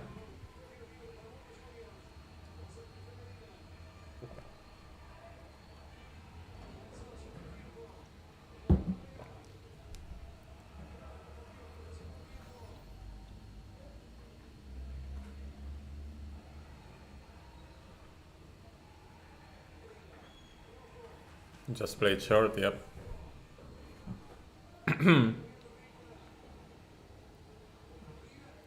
Someone gonna try to, nope.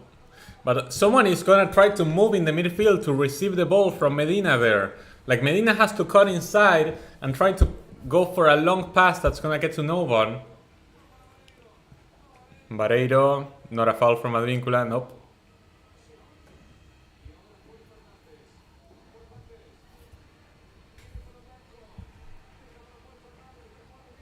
Are any Boca players current European prospects?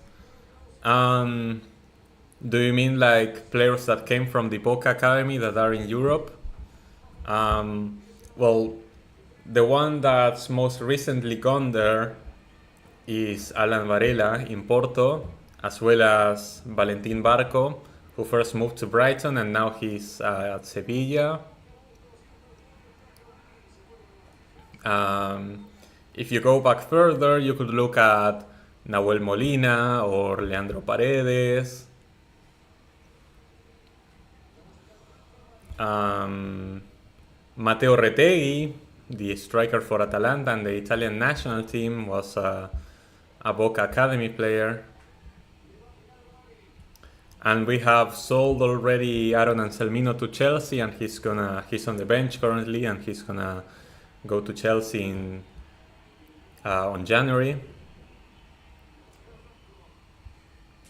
There were talks for Medina to move to Fenerbahce. Eki Fernandez, well, he's not in Europe, he's in Saudi Arabia, in Al Qadisiyah, I think. But his plan is to move to Europe after a few years in Saudi.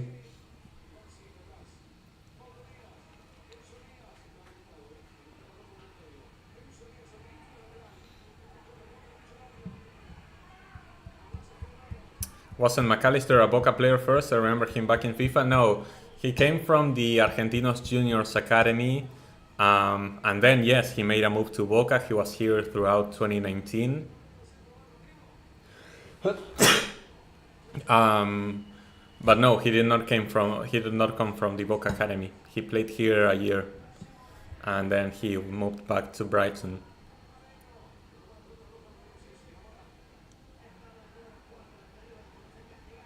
That's gonna be a yellow for Fonseca, the midfielder for River.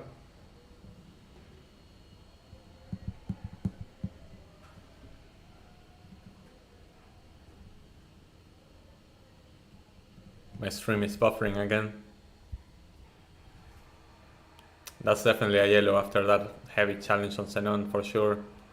Yeah, arriving late to that one too.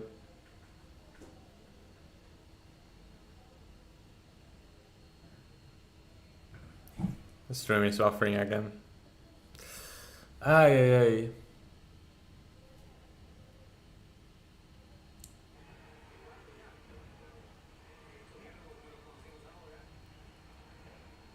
Okay, we're back. I think.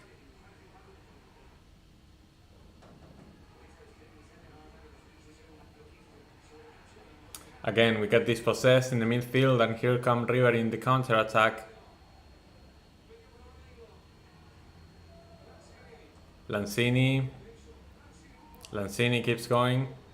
Yep, that's gonna be a free kick and a yellow card for Marcos Rojo, who I don't know what he's doing, trying to fight Lanzini again like that after receiving that yellow and making that heavy challenge.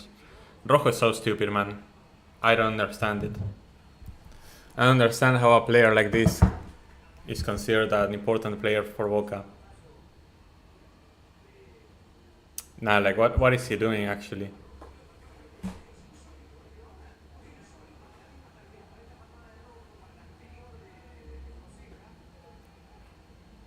I don't understand what Rojo is complaining about, and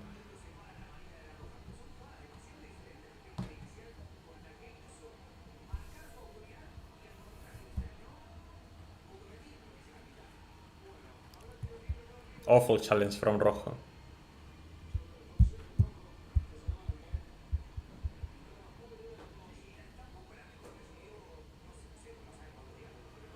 I hope Rojo gets subbed out now, because I hope Martinez recognizes that Rojo is like one stupid mistake away from being sent off.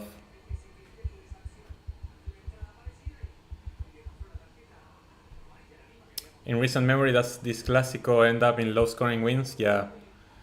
Which was the last high scoring Clásico. Well, you probably have to go back to the one in Madrid for the Copa Libertadores final in 2018, which River won 3-1. And it was a 2-2 draw in the first leg, so those were high scoring. In 2016, we won 4-2 in the Monumental. But besides that, it's like often single digit, like wins by a single goal. 2-0 at most. And a lot of draws. There's been an incredible amount of draws. Marcelo Gallardo has 11 draws as River coach against Boca. 8 wins, 11 draws, and 7 losses against Boca. So like there have been a lot of draws. And if not, yeah, it's like 1-0, 2-1.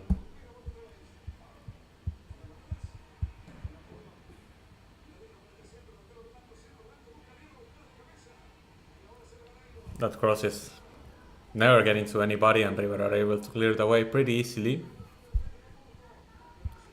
They lose possession as well. Let's see how we play out this one. They're trying to press us again. Romero plays it long, but Cavani's offside.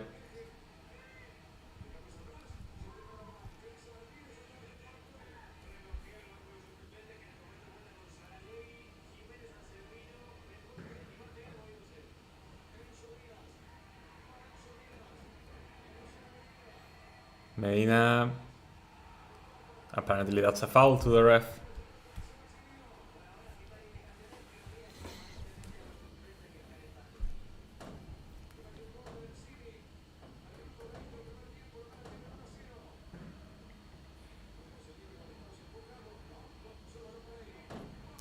Is Vareiro on side for that one?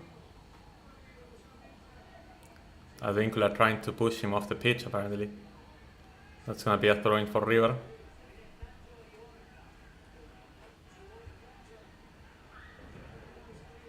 Two substitutions gonna be made for River.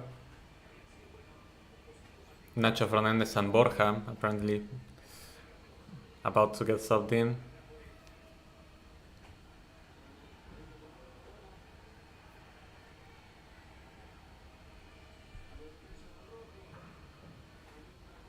Rojo keeps talking to the ref. He's a stupid mistake away from getting sent off, I swear. I'm gonna say it again. He's gonna get sent off if he doesn't get subbed out. There's no way he ends this game by the 90th minute. He's in the pitch in the 90th minute. There's no way. No foul on Cavani, says the ref.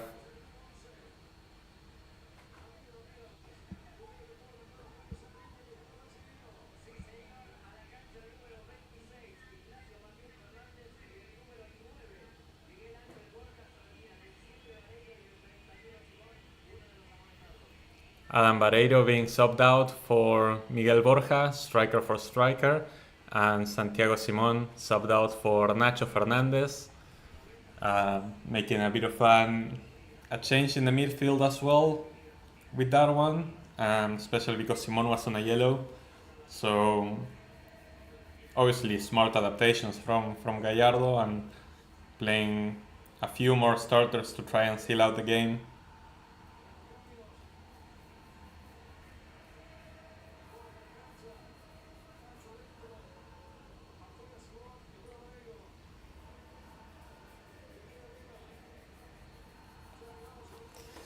We cannot lose this game. We have to win. Like there are no excuses for this one. It's gonna be embarrassing if we lose this game against a River B team when we are out of everything, playing at home.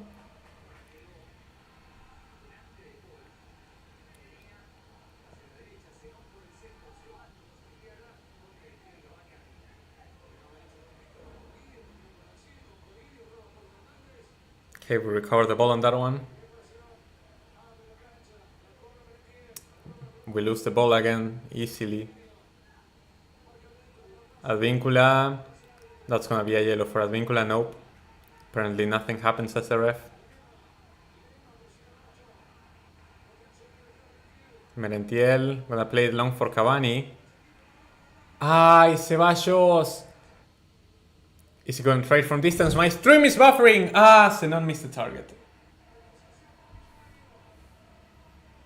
That was probably the best chance we had for a long time this game.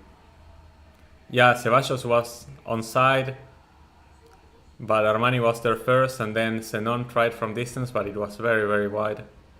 Very off target. If I visit Argentina, I need to go there to a Clásico, yep. And I need... I'll try to get tickets for us both, because I also need to experience a Superclásico from the stands.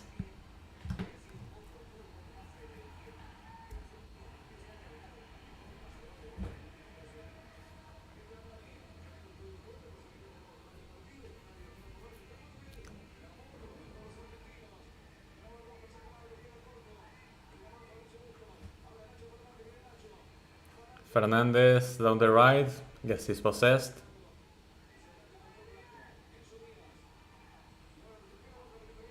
Okay, Zenon gonna play it long for Ceballos.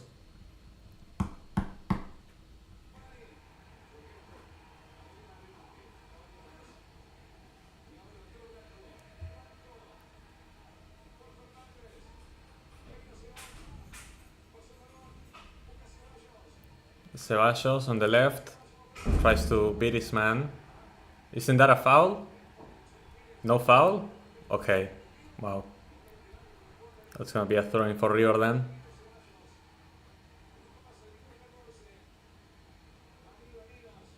That really looked like a foul from Petzela in my opinion.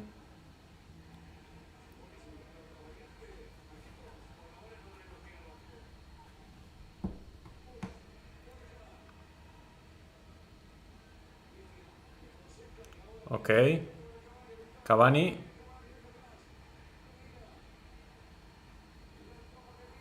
Medina, bad pass for Advíncula. Medina. Ah! What do you mean? 10-8-10. Welcome to the stream, by the way. Thank you so much for joining. What are we doing? La vida por un campeonato y una vuelta más. Señores, soy de Boca y lo sigo a todos lados. Y no me importa dónde juegue, lo voy a alentar. Zenon, guess he's possessed. There's no one there to help him. Movement of the ball. If you don't have the ball, that doesn't mean you're not playing the game. If you want the ball, okay. Ceballos cuts inside the box. Zenon. Blanco. Ah! Stop putting awful crosses inside the box. Borja one-on-one with Lema. Lema gets there first.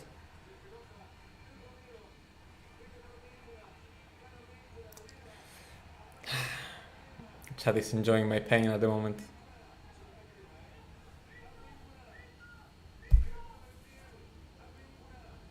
Advíncula.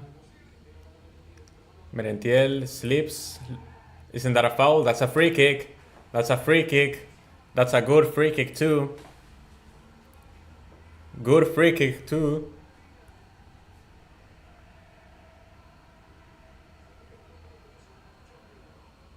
Oh yeah, definitely a foul. Definitely a foul from Pablo Diaz on Medina, that one. Yeah.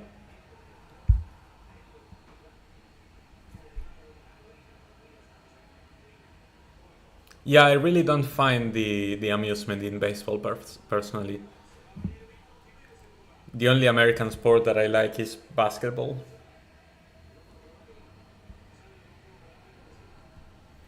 Okay, 24 meters off. I feel like this should be a direct free kick, right?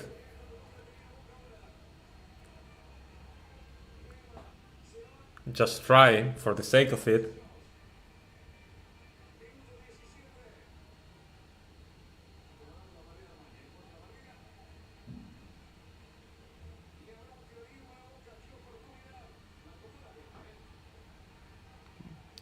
Hello Musa, welcome to the stream. Thank you so much for joining. Boca and Liverpool cooked? What do you mean? Liverpool won. Now we need to cook.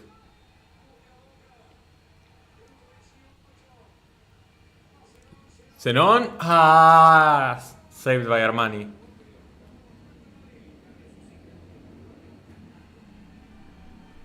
That was a decent effort.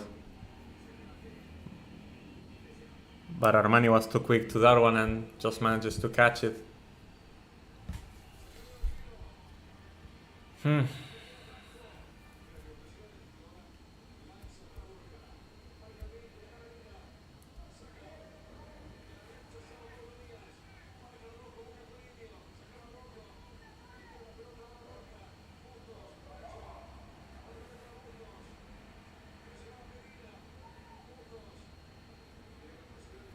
How are River playing so freely in the midfield? It doesn't make sense. Okay, finally we dispossessed him. Do you ever watch Francuccio Boneto? I used to watch him. His reactions are pretty funny. It's just that over the course of the years, I just sort of lost interest in watching reaction after reaction after reaction. It gets old pretty easily and pretty quickly. Blanco, Ceballos. Ah! It took a deflection. It's gonna be a corner. Fuck, man.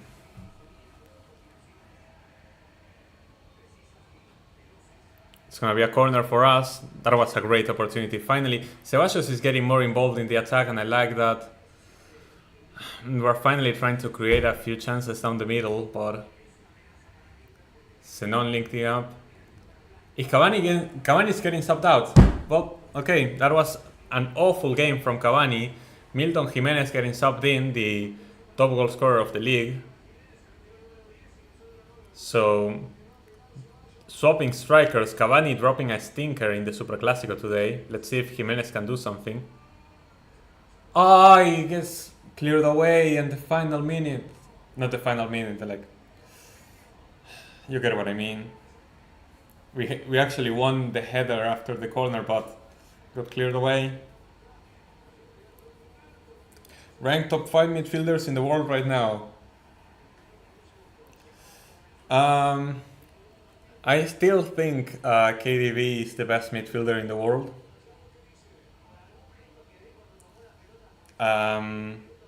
So KDB.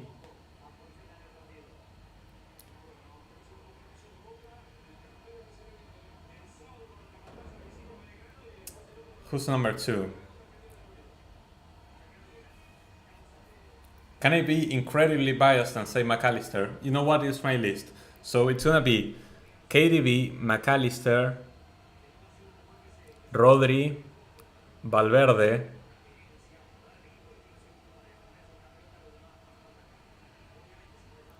and I really like Pedri on his day, but I don't think he cuts it into top 5.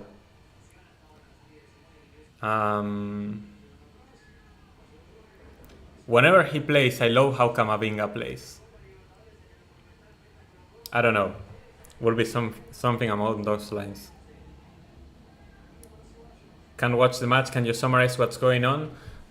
River are sorta parking the bus and hitting in transition, but Boca has no idea how to play. We have no movement of the ball, and so despite us having more midfielders, we are getting beaten in the midfield battle, and River look incredibly more comfortable, and whenever they've had chances, they've looked more threatening, and we are just complete garbage. We are only trying long balls and crosses inside the box that lead to nowhere, so it's been an awful game from Boca, and River are just doing a smart plan and executing it well. Cavani had a Rashford type performance, indeed, at least in this game. Pascal Gross, Varela. Oh, Varela. Is Gravenberch out there? No. Gravenberch had a really good start to the season, but no way Gravenberch cuts inside top 5 midfielders. Okay, yeah, Varela needs to be there. Actually, you know what? It's going to be KDB, McAllister, Varela, Rodri, and Valverde. That's going to be the top 5.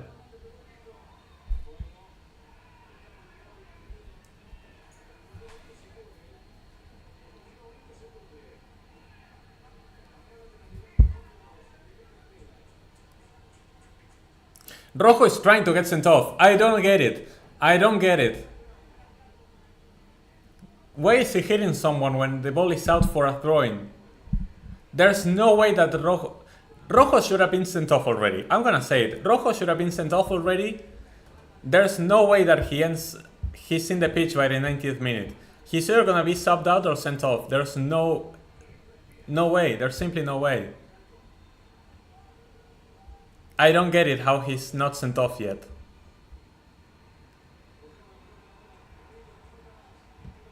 Another foul on Colidio.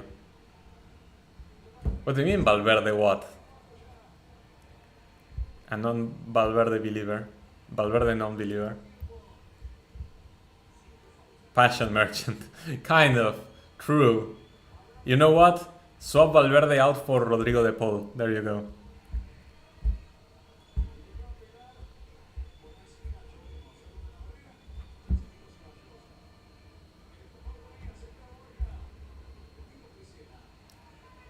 Gavi as a pooch is better on the ball. Lanzini with the cross, cleared away.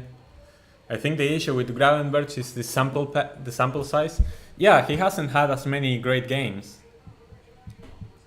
He's had a really hot start to this season, I'll give him that, and he surprised me immensely, but like, I need to see it throughout an entire year of consistent good games.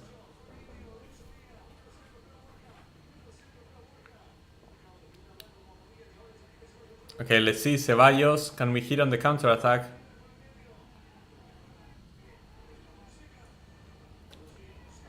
Ceballos gonna try to play it long. For Merentiel, gets cleared away. Zenon. Nice, Zenon. That's gonna be a corner. Nice from Zenon. Very nice from Zenon.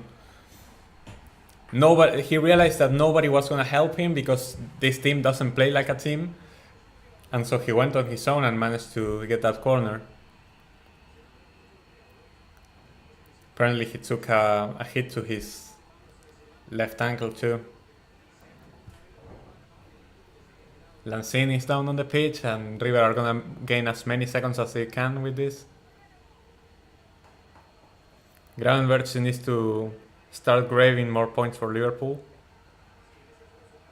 I mean, he's been playing very well in the Champions League, in the derby against United, having very good performances.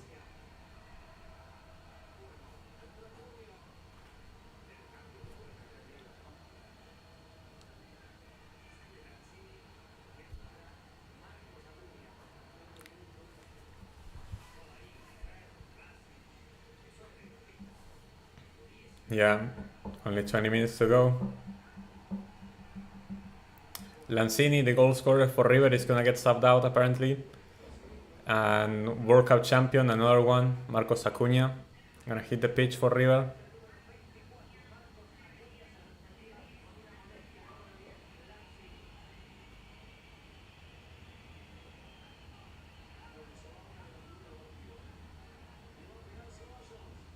Okay, Ceballos gonna take the corner, puts in the cross.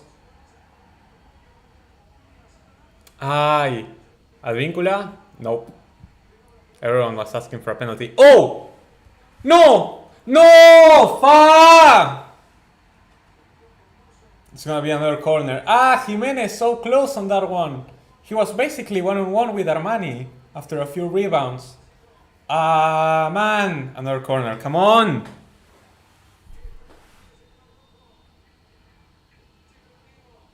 That's a very long cross. Advíncula. Oh, what a save, Armani! No way! What a save, Armani! That was insane. That was an incredible shot from Advíncula. What a shot from Advíncula. From outside the box again. Armani didn't even get to touch it. I think it just hit the post. Yeah, it grazed the crossbar. Armani didn't even touch it. Yeah, no, it was again the crossbar from Advíncula. God damn it, man. So close. Would have been such a great goal. And with a lot of time to spare, we could have gone for it. That was so important. So close to going in. So unlucky for that one. Advíncula. It had been a great attempt.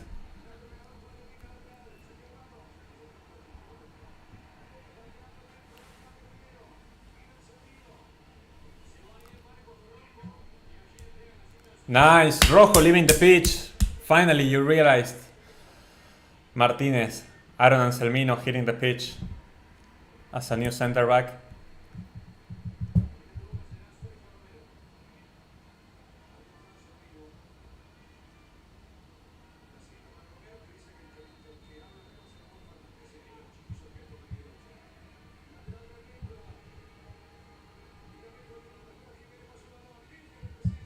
Petzela not able to clear the ball away.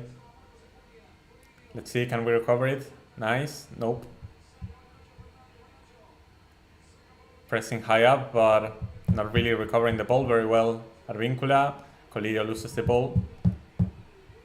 Defensive football is slowly coming back to life. In a way, because it allows you to waste less energy and hit on transition. You recover the ball in the midfield and just hit your opponent when they are at their weakest. So yeah, defensive football could definitely see a resurgence.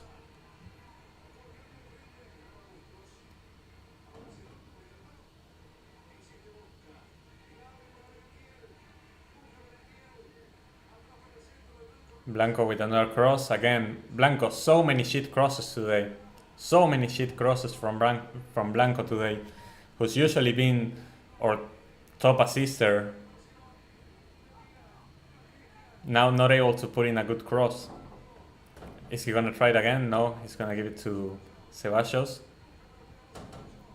Ceballos escaping down the left, puts in a cross himself, it took a deflection and goes out for another corner. It's been like, I don't know, the 7th or 8th corner that we're gonna have.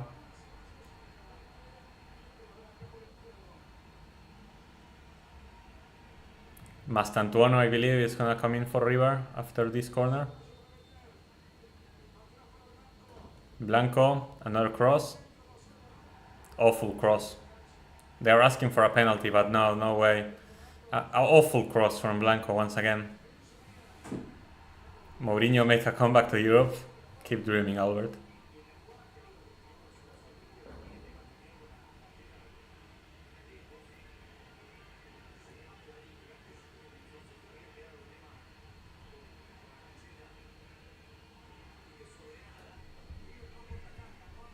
That Messi is coming back to La Bombonera in 2027 for what? Can you imagine? Brandon, thank you so much for joining. Welcome to the stream. River is just parking the bus, but this is what they came to do. Like, why are we allowing it? Like, they are so happy with this result. So happy. They're playing on the road, they are still in the Copa Libertadores, and they can afford to play a B team against us, and they still win. Obviously, they're gonna park the bus. But we need to be the ones to step on the gas and actually go get them and punish them for doing this. But we can't, because we are so bad and we have no tactics, no movement of the ball, no passion, no nothing. Colidio is subbed out for River, and in comes Franco Mastantuono, one of their gems. Someone needs to stop Pep. True. Maybe it's Arne Slot. You need to believe. The slot machine. Let's go gambling.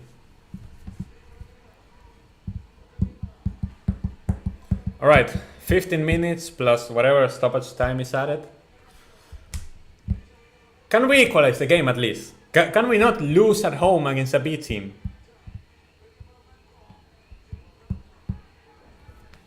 More than happy Boca are trying to attack, but they are just not effective. No, we are not. We're awful. We have no idea how to attack. We're trying long balls, we're trying crosses that are so bad and never get to anybody. No link-up play, no nothing. No transitions, no rotations, no movement of the ball. It's everything so bad and slow. Ceballos gets dispossessed by González Pires.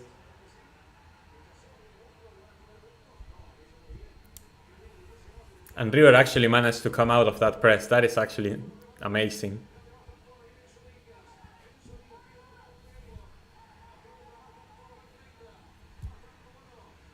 Mastantuono gonna pass it to Borja. Borja outpaces Lema again, but this time Romero is able to catch the ball.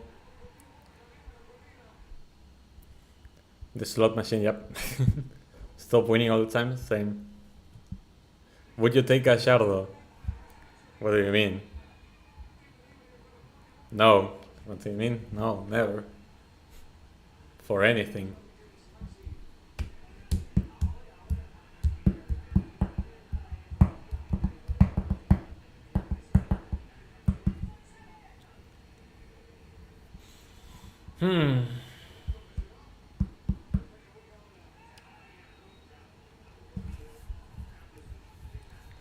¡Dale, hijos de puta!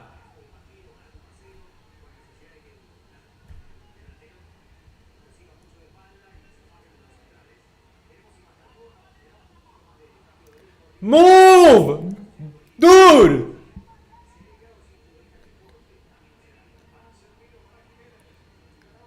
Nah, I actually believe these players don't know that you can play football without having the ball at their feet.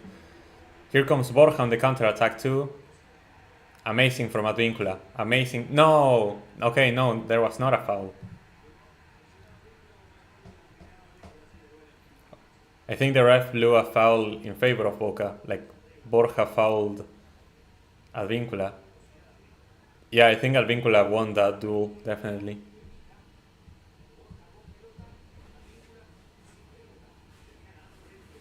You think from 2010 to today, Boca are in a banter era? You could say we've still won many trophies, but they're all local, like the league or a cup. We haven't won an international trophy since 2008 when we won the Super Cup.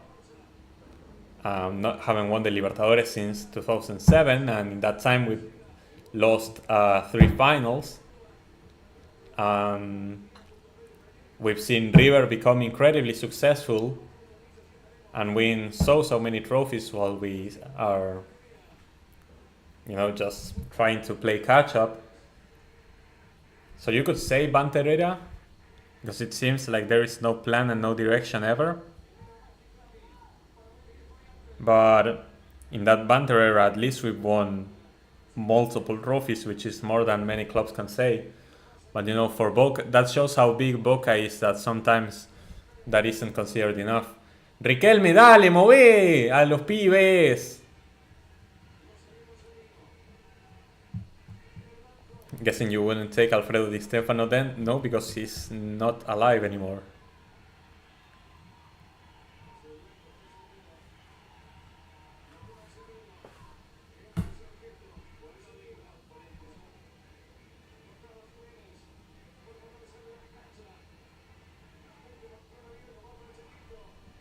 Ceballos. There's no one around Ceballos. Like, he has to do everything on his own. He has to dribble past everyone because there's no one there to help him. He gets fouled, and that's gonna be a yellow. Yellow for Petzela after that tackle on Ceballos. No, González Pires for a yellow, right? But that's what it comes down to, because our players just have to run forward and try to dribble past everyone because they have no teammates around. We have no cohesion. No, even if he was alive, no, I wouldn't take him.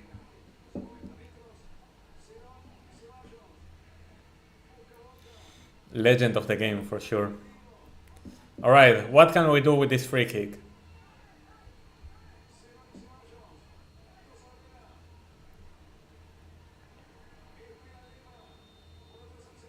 Ceballos, no, he went for goal, but it went just over the crossbar. He's the only one who's playing alright, the rest are just mediocre. Yeah, I think that Ceballos is making a good cameo so far, but everyone is playing on their own. There's no cohesion, it doesn't look like a team. Everyone is fending off for themselves, and because whenever someone has the ball, they have no teammates around them, so there's no way to actually form a play or anything, or a link up. Nothing. It's impossible because they don't play as a team. This one is also on the coach. Usually I've been very forgiving with the coach because he's been given very trash players, and the board has been awful with their decision making, and the players simply don't step up and do stupid things at times that are outside of the coach's control. This one is on the coach as well. I have no idea what we're doing and what the plan was. I couldn't tell you if I could.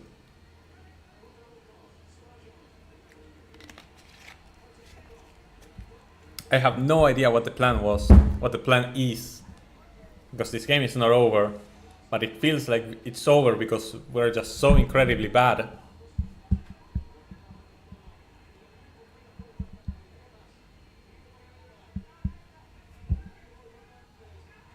Paul Fernandez loses the ball. Here comes Borja. Guess he's possessed. Thank the Lord. Fernandez. What a rookie mistake. River could have easily made it 2-0 right there and then, but Borja wasted it.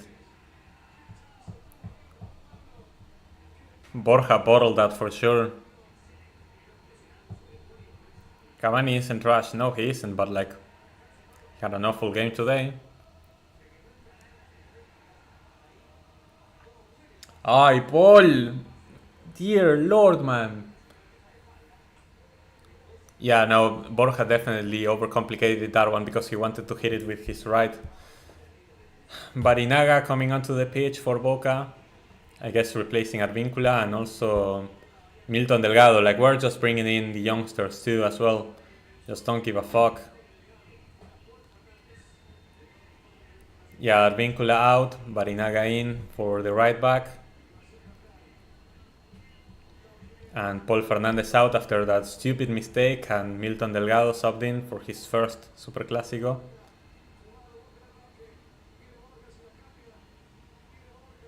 Borja passing it to Mastantuono.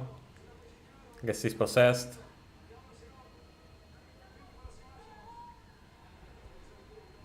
A foul from González Pires again. He's not gonna get a second yellow for that though.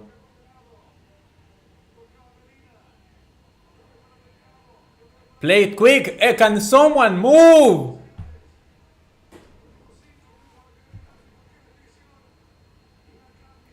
Ball for Barinaga. First intervention of the game for him.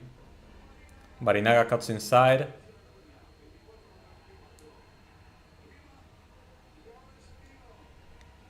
I am depressed, Musa. What do you think? This was a game that we had to win no matter what. It's only 5 minutes left and we're losing.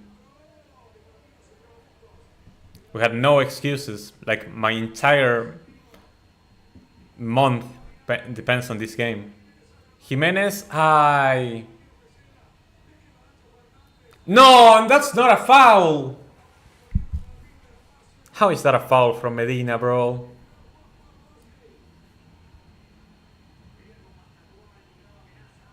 The defending from Real Madrid is bad. Well, maybe we can score past Real Madrid at the Club World Cup, who knows? Hi, Paul, my dear.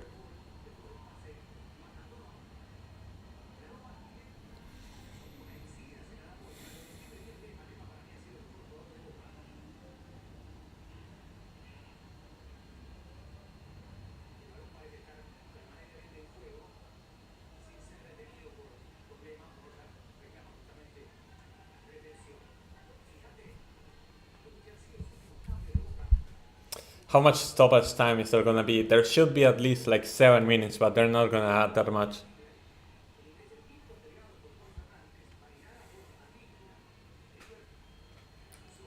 Oh, Armani, make the fucking goal kick, dude.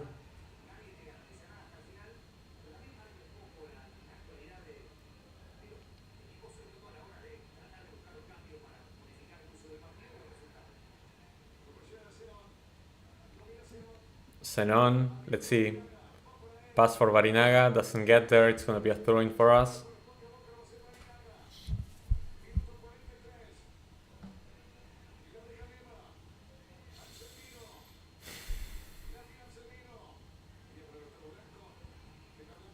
¡Dale, muévanse, hijos de puta! Delgado for Medina. Medina plays it long for Barinaga, a bit too long. A bit too long.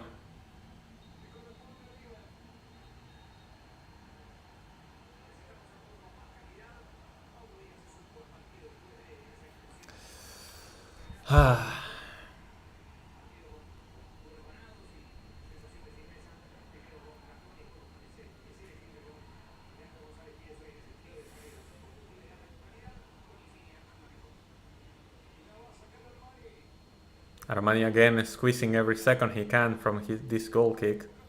But like, who can blame him? We would do the same if we were winning. It's down to the refs to add the stoppage time that's required. Merentiel. Nope, dispossessed. What are we trying to do? Like, what? We are face planting into a wall over and over and over and over and over and over again.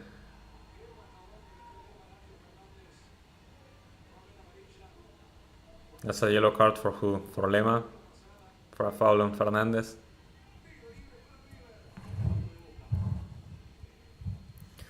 Was Maradona ex-Boca? Yeah, Maradona played for Boca Juniors twice. First in 1981 and then in 1994. No, Messi was not a River Plate fan. He was a Newell's Old Boys fan his entire life. Thank you so much for joining the stream and Core Football, by the way. Welcome back. About to turn Super Saiyan 3. And this is to go even further beyond.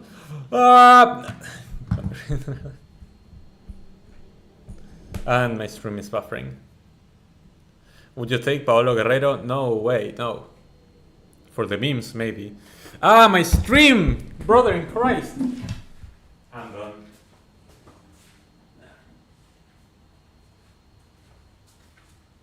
I'm gonna have the rest of the game here in my phone, like I can't be arsed just streaming it onto the TV as well.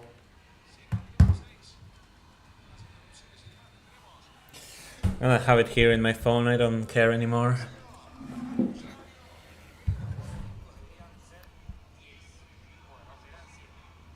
Seven extra minutes. Okay, that's exactly what I said. Bro! Stream!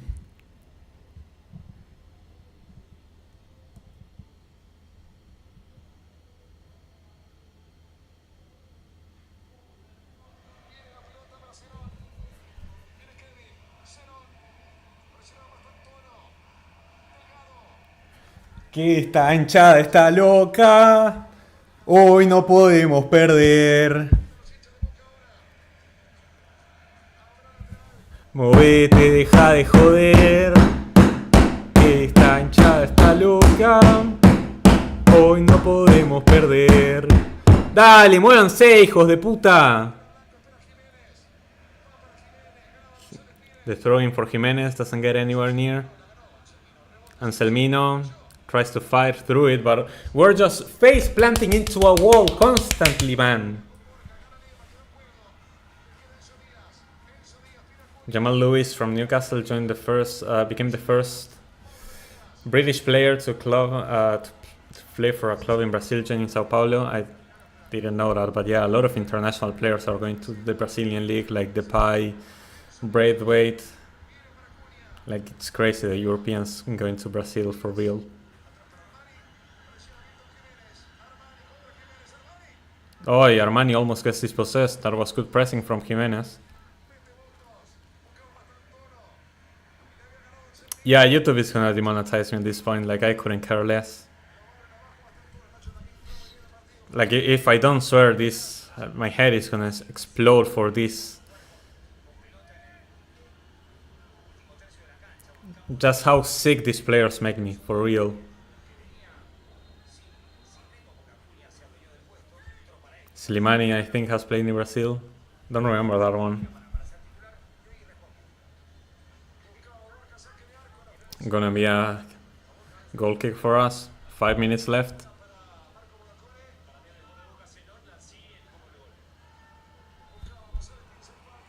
Foul for River. Fucking big, bro.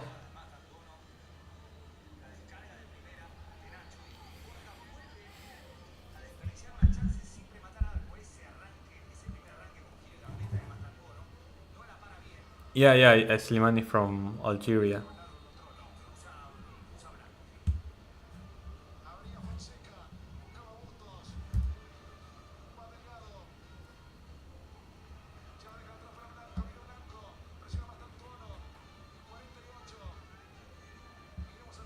The stream, Dave.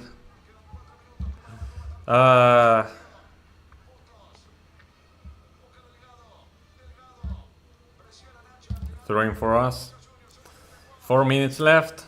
Are we gonna do anything? Are we gonna just roll over and die? Anselmino, nice interception. Anselmino should have started this game, it doesn't make sense. Borja over the crossbar. Almost 2-0 right there, but Borja sends his attempt over the crossbar. The goal kick is gonna be played long by Romero very quickly.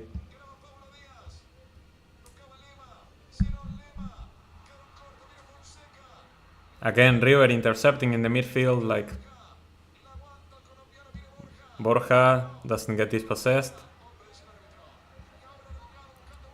Let's see, Delgado playing it forward.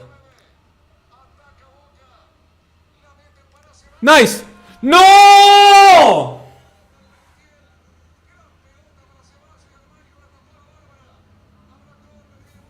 What a pass from Merentiel.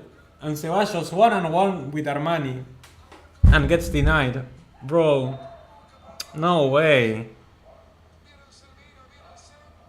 Anselmino putting the... Why is Anselmino taking the corner for real? Nice. Hey! That's not a foul? Nice. Ah.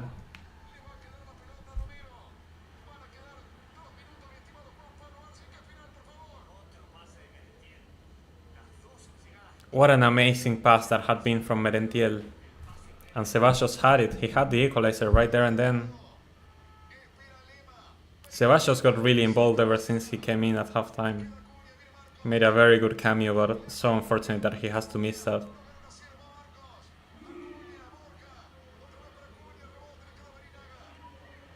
Barinaga on the ball. Go forward! Move, dude! Move!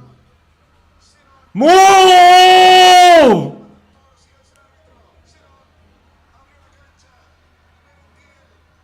Merentiel. Zenon on the ball again. Gonna play it to the side as well.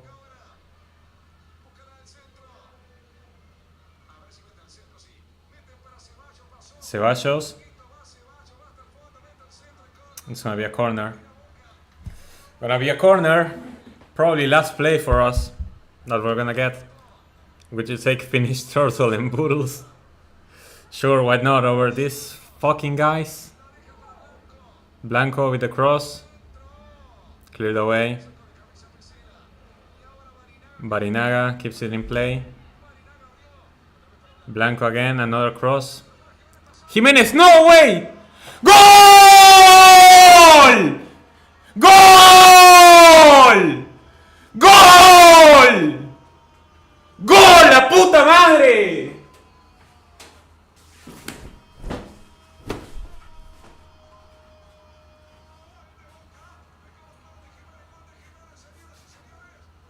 Goal!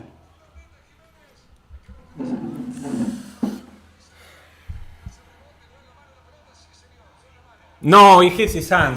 It hit his fucking hand, bro.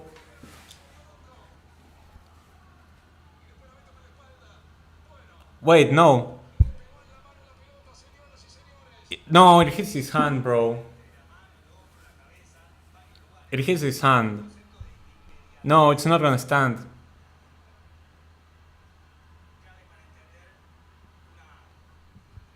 No, it's not gonna stand. The cross had been put inside the box. Milton Jimenez. It rebounds off his foot and then on his face and his hand. And like he scored with his back, dude. Like that's how we were gonna score a goal, like with our back. But no, it hit his hand.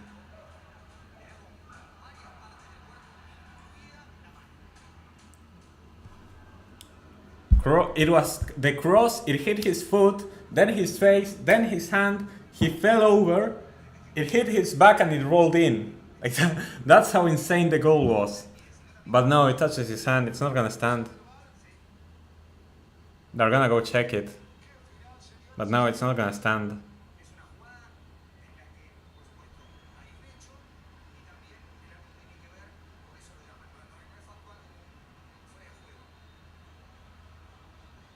It's not gonna stand, no.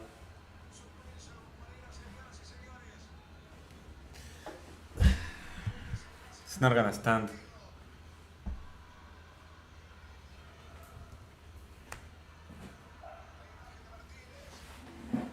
Puskas? Yeah, it would be the Puskas goal if it stood. Welcome to a stream, by the way, Kevin. Thank you so much for joining. Probably gonna be 50-50. I don't think it's 50-50. It hit his hand, bro. Foot, head, hand, back, goal. Like, he touched that ball with every single part of his body besides his ass. My club derby was miserable today. Defeat to Sheffield United. We stole our record for most goals conceded in the Prem. That's crazy. That's crazy. So you're like Sheffield Wednesday? Or what? They are not allowing the ref to go to the monitor. Like, everyone is talking to him. Both the River and Boca players. Trying to talk to him before he gets to the monitor.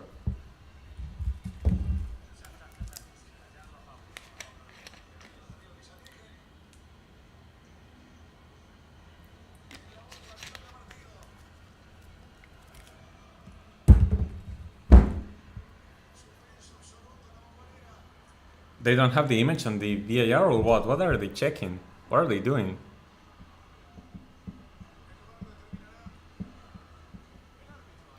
It looks like the upper arm shoulder to me. No, I think it's the hand.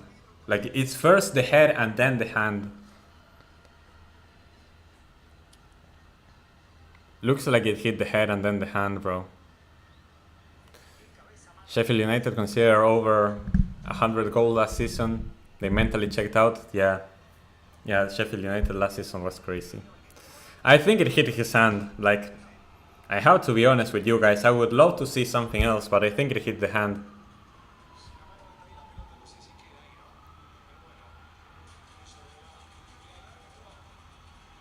But I guess they're trying to check how much it actually matters. But I think it matters that it hit the hand.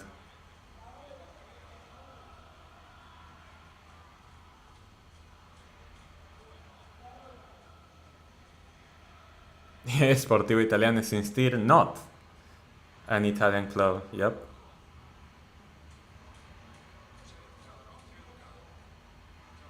Let's see. The ref decides.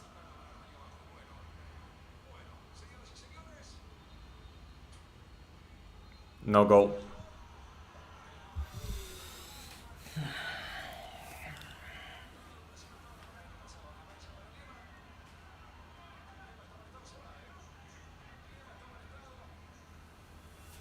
And Lemas is a second yellow too.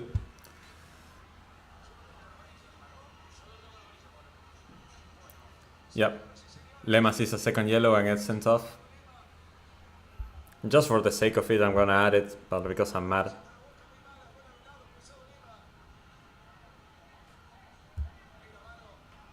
That's insane, bro. That's crazy.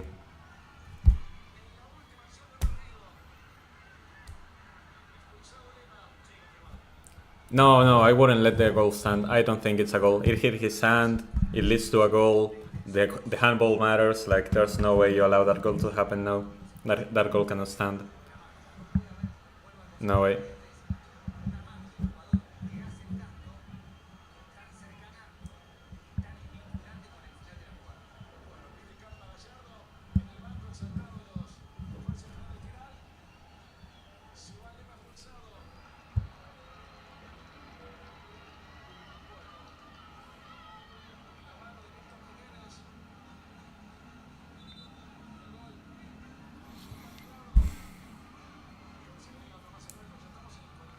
Let's see. Is there gonna be any stoppage time, or that was it? Because that was most likely the last play of the game. 1 more minute, says the ref. 1 more minute, says the ref. But Armani's already wasting quite a few seconds with this goal kick.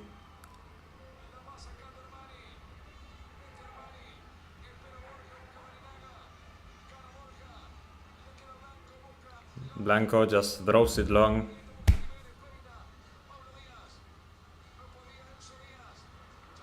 It's gonna be a throw-in for us. Have to play it quick.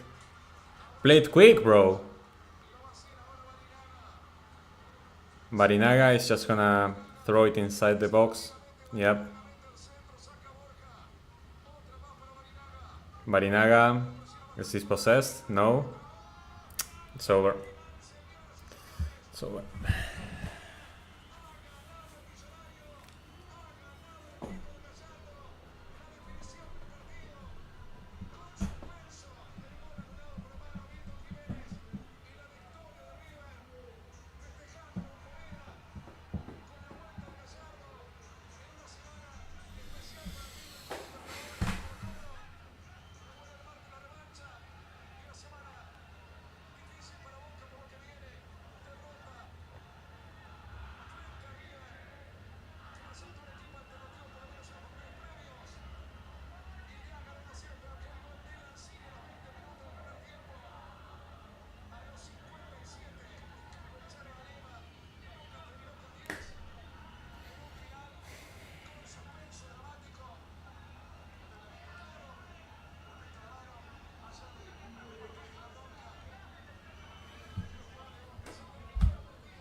Guys, dude. Jesus.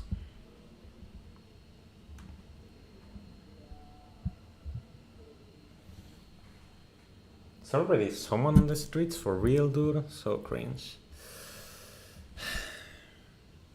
Anyway, yeah, Nemo, Brandon. It is what it is. I hurt my hand with that. Anyway, that was awful. That was like the worst derby I remember like in a while. Like, there was nothing that game.